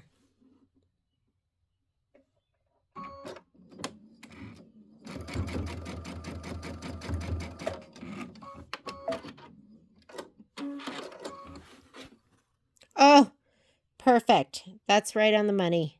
That's right on the money. Okay, now that we know it's perfect, we're going to sew that whole side.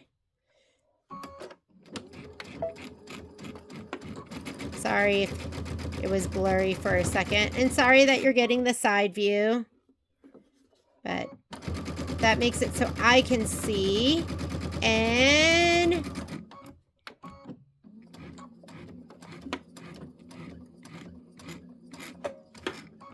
one down. That looks great. Okay, next one. Da, da, da, da, da, da, da, da. My goodness, I have that song in my head. Push it back. That looks pretty good, right? That looks good to me.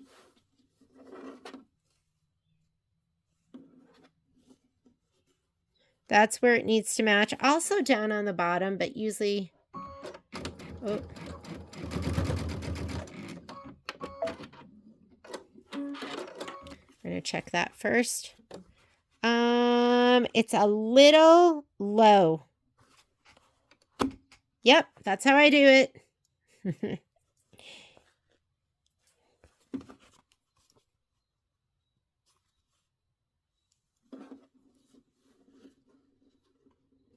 That looks good.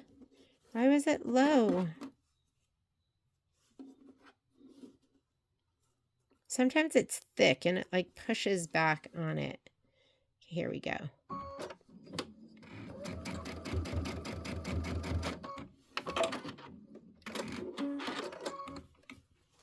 Moment of truth. Perfect. That's perfect.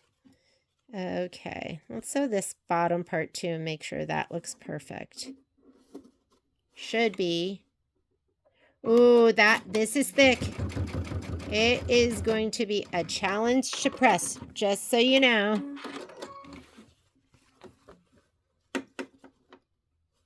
Yeah, that looks great.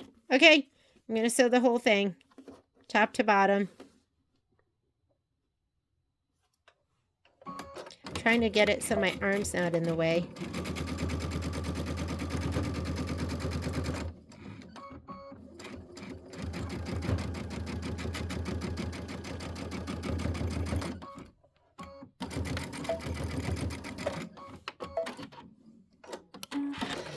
How's that? Is this better?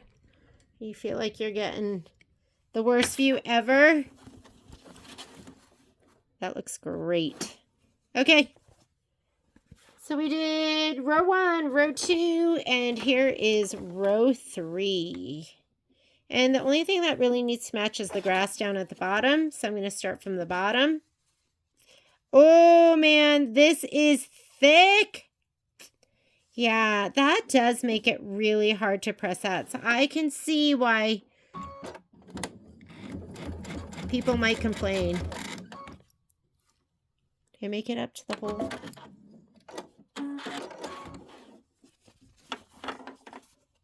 I mean, it really doesn't matter. Okay, I'm going to sew the whole thing. Because it's like the grass is just going up and down. And so...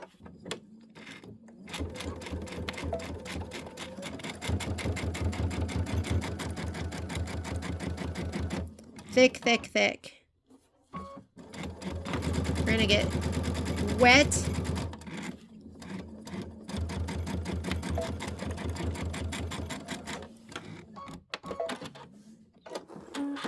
Okay, let's press it out.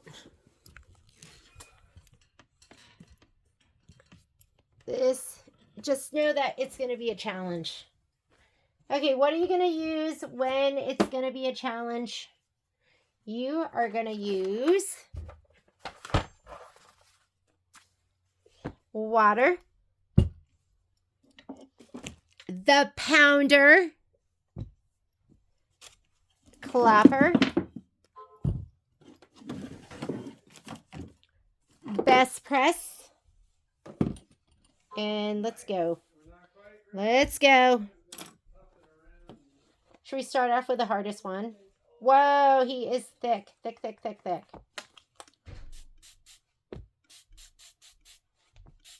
I'm gonna start cooking, G. Okay, I'm just gonna, I need to do some pounding, Patrick.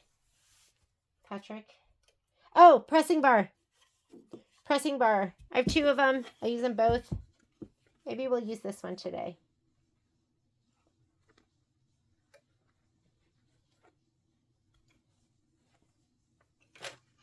I don't think my iron's even really hot yet. Start with the easy part. Oh, that was easy, right? Okay, now it's going to get way tougher. That's not that bad.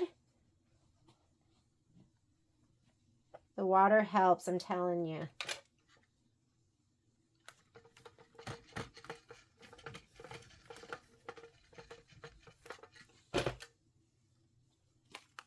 Best press.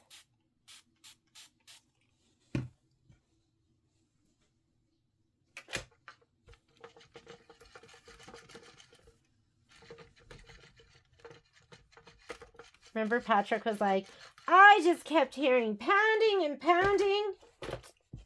I'm going to pound him just because he's thick. I'm going to try and relax him a little bit. Dogs think somebody's here. Oh, that's so much better. Yeah. Well, if we have to pound more, we will. I'm just going to leave it like that for now. Looks great. Here we go. Next one. That was really not that bad. But what's going to be tough is when we sew that. Oh, it's the bottom. It's the bottom. Yay. Okay, maybe it won't be so bad. Water.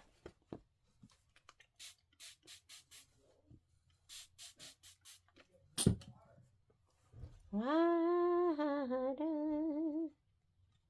Thank you for being on the bottom. Makes it so much easier.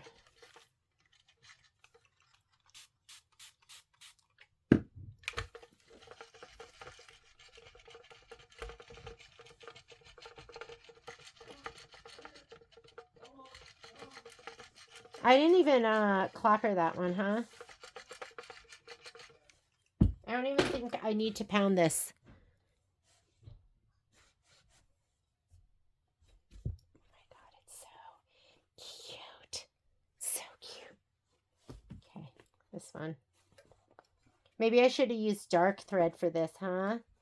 Oh well.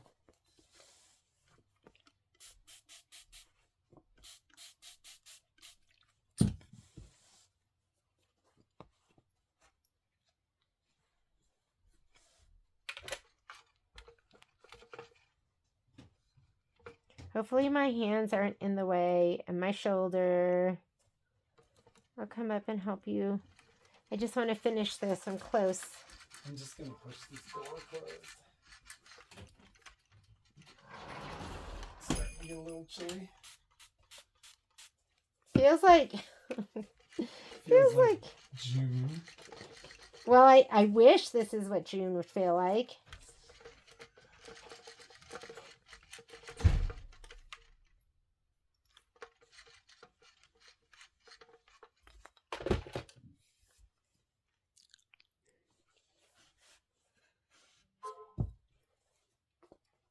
You do see some white threads in there. I could take like a little Sharpie or something. Or when we stitch in the ditch. I don't like that. I don't like that. So pay attention. I should have switched out my thread there, but it'll be okay. Okay. Now I'm going to sew this row to this row. And then I will sew this row to this row. You've got to really watch this seam. That's the thing you have to watch the most. And right here, that stem. So let's go ahead and let's do these first.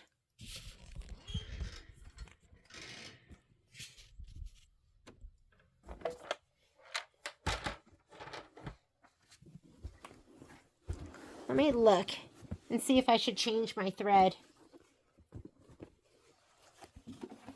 This one right here, I could go with, why don't we change this out? And on the upper, I'm just going to use this.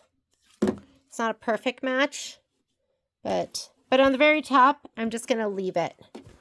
We're going to go ahead and sew these 2 together. Let's match our seam.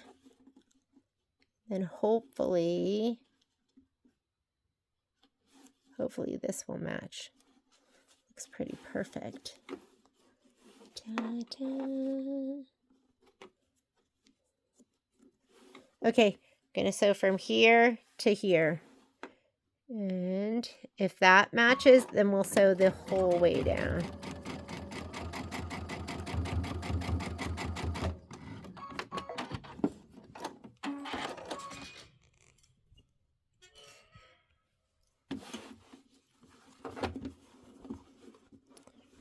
Perfect. Looks great. Okay, do the whole thing. What you don't want to do is start from one end, go all the way to the other end, and then have it not match and then have to pull the whole thing out. So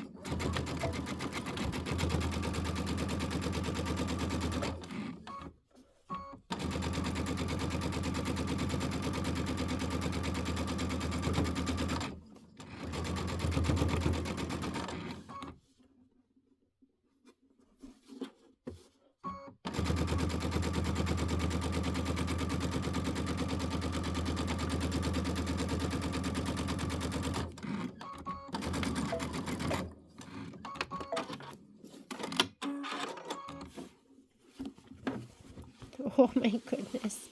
Is that so sweet? Okay, I'm going to change my thread out. So on the upper, I'm just going to put in this gray. This is just Dove Gray. And it is Deco Bob. And Deco Bob's an 80 weight thread. An 80 weight thread with the strength of a 40 weight. At least that's how they pitch it. But I believe it. It's a cottonized polyester, which means it's either like polyester wrapped with cotton or cotton wrapped with polyester. One of the two. I think really here we just got to match this seam. That's the most important one. And it's going to be thick, but it didn't feel that bad, right?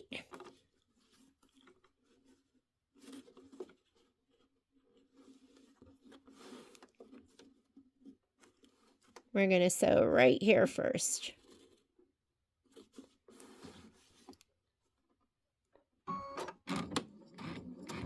And if you feel like you need to go to a heavier needle, go up in size. Go to a 90-14. I still have an 80-12 in. That is perfect. I know you can't see it from your angle, but it's perfecto. Okay, now we're going to sew from one end to the other.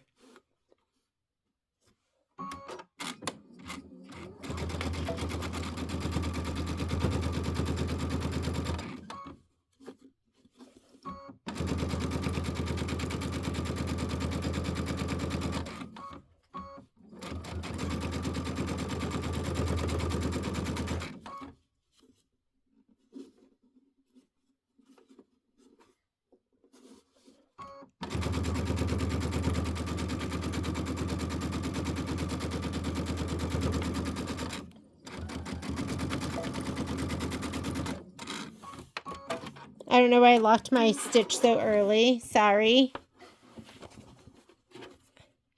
Well, you know what I don't like? Is my birdhouse isn't centered. That I don't like at all. I don't like that. But I'm going to leave it. It's because hopefully you guys just won't notice. Everything else matches. Yeah, I can't do it. I'm going to budge this over a little bit. Like my seam here can go over a little bit. I usually don't do that. I usually don't sew a whole seam and then rip it out, but this one's coming out.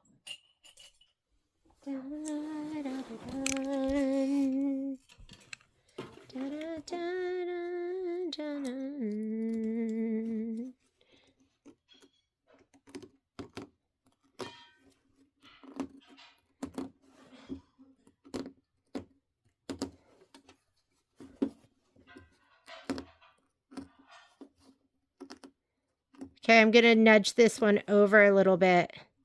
That wasn't cool. It was just too far over. But the ends matched and everything else kind of matched. So it's okay. Okay, pull out those little threads. We're going to do it one more time. And that's not bad. We really didn't have to pull out too much. But that, unacceptable. It was just too teeter-tottery. It was just going to be on the side too much. Right? And I think it would have bothered me. I would have been like, it's okay. And then I would have looked at it and been like, actually, you know what? I never really focus on anything because I'm on to the next project, quite honestly. I could fixate. I fixate all the time. I fixate on maybe something I said or something I did, or I am a fixate kind of girl. Okay, one more time. And I do want to nudge. I wonder if I could nudge it over here and then ease it over here. I'm going to try that. Meaning, okay, if you do need to ease something, put it on the top. So if this is over here, that seems pretty good. And this has to move down. I'm going to put this side on the top. I really thought that wasn't going to bother me, but it sure as heck did. Okay, hang on. Nope, we're not threaded. And take that out because it doesn't like thickness.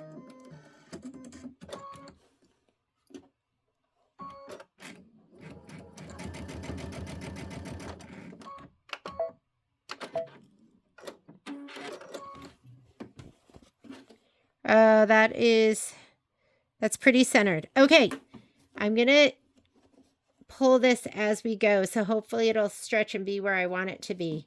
And I'm not really like pulling.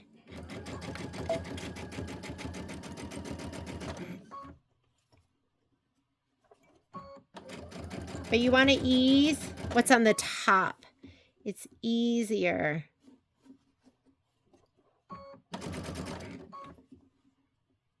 But don't pull against your feed dogs. That's how you knock your machine out of time.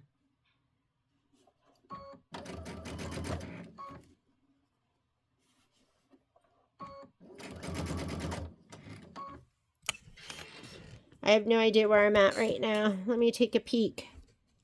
Oh, I think that's going to work. Okay, we're just going to go for it. Keep your fingers crossed. If it's really bad, I'm going to have to rip it out, so I'm going to stop here and cut. I'm going to take a peek. Oh, looks good. Almost too much, but I'm going to leave it. I think it's good.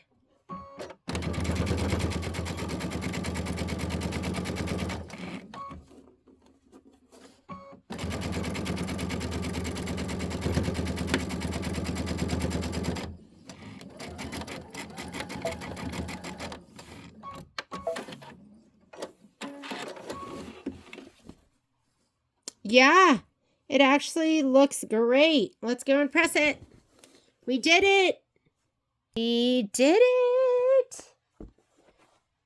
Oh, it looks so good. I'm glad I didn't try to leave it all wonky.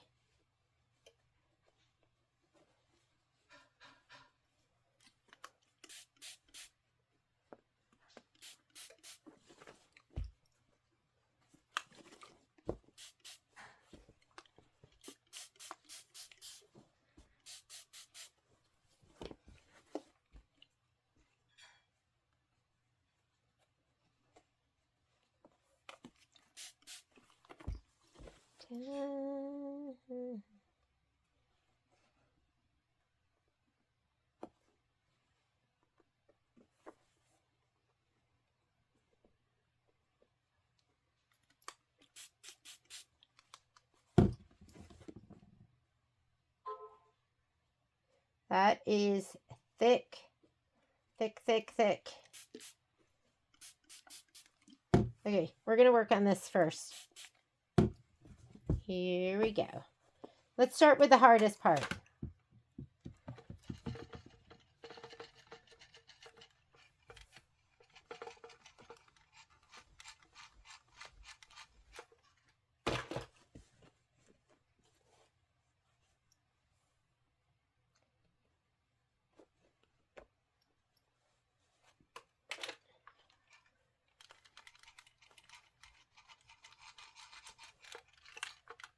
go ahead, best press.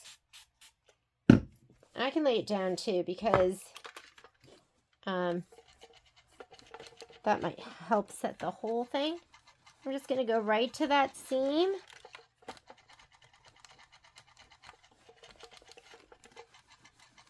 Now let's do the other side, and then let's see if we can flatten that center seam.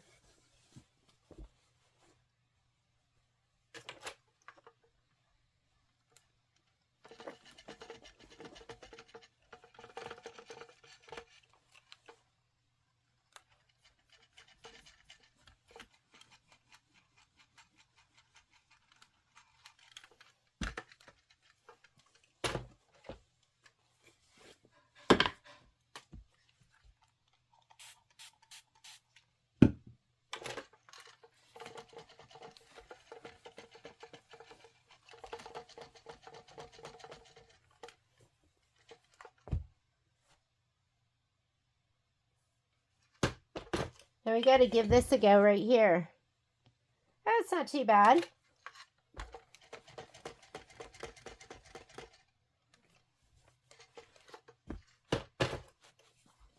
You ready? We're going to pound it.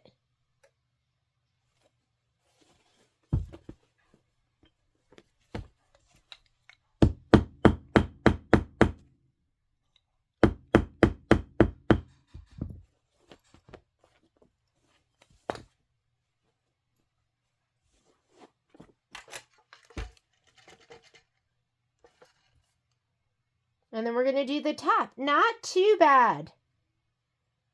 I mean, I wouldn't want to do like all of these all at once. Steaming. It's steaming. Like one a day is enough for me.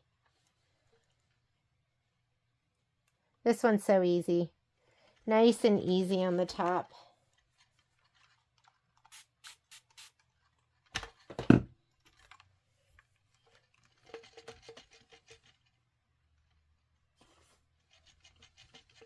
So these are totally doable. They're really doable. There are sections that are going to be thick. If you break a needle, just go up in size. Like if you're using a 7511 and you break it, I would do a 9014 for this project. I already have, mine has an 8012 Microtex and it's been fine. But there is some power on my Avenir. And so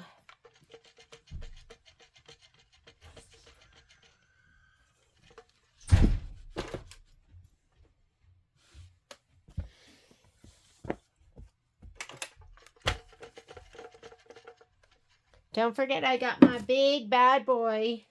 I don't know if they're even selling these anymore. Even I think Riley Blake had one. It was like 80 bucks. I think I might have one at the store.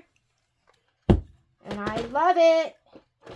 You can clapper your whole block, right?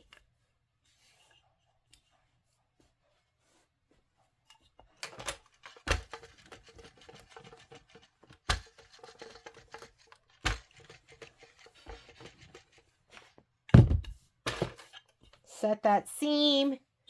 There we go. You guys ready for the moment of truth? I'm going to flip it over and we're going to ooh and ah because it's going to be that gorgeous. Oh my goodness. It is so cute. There's a little wet spot. It's got to dry right there. Is this just so adorable?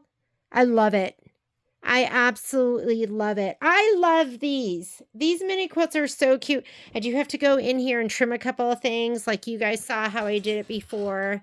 We're going to go ahead and trim all of those jump threads. You are going to use your tweezers and either your side hoppers or you are going to use your the ones with a hook. Whichever ones you feel like using. Here are my side hoppers. Whoops. Hang on. Let me turn that off. That is my reminder to take my vitamin D. Sorry. So I'm going to come in here and trim all of these threads out. I did make that oopsie here where I switched the blue with the lighter blue.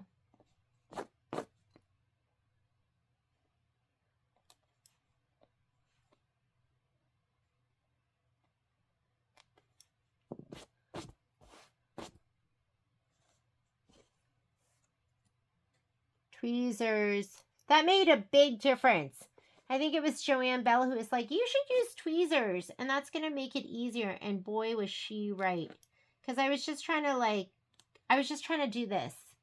Like, just cut it, but you need to, like, pick it up, make it taut. Something so simple made such a difference for me. And there's a little bit of moisture in here. That's going to go away. Don't worry about that.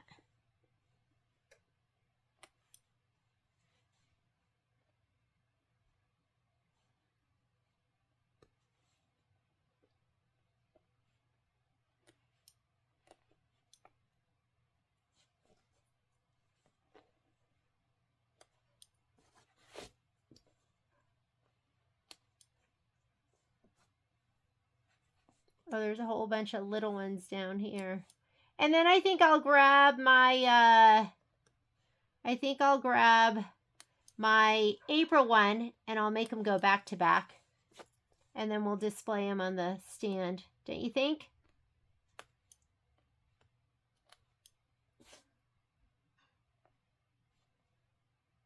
Well, look at here. Doesn't that look great? I absolutely love it.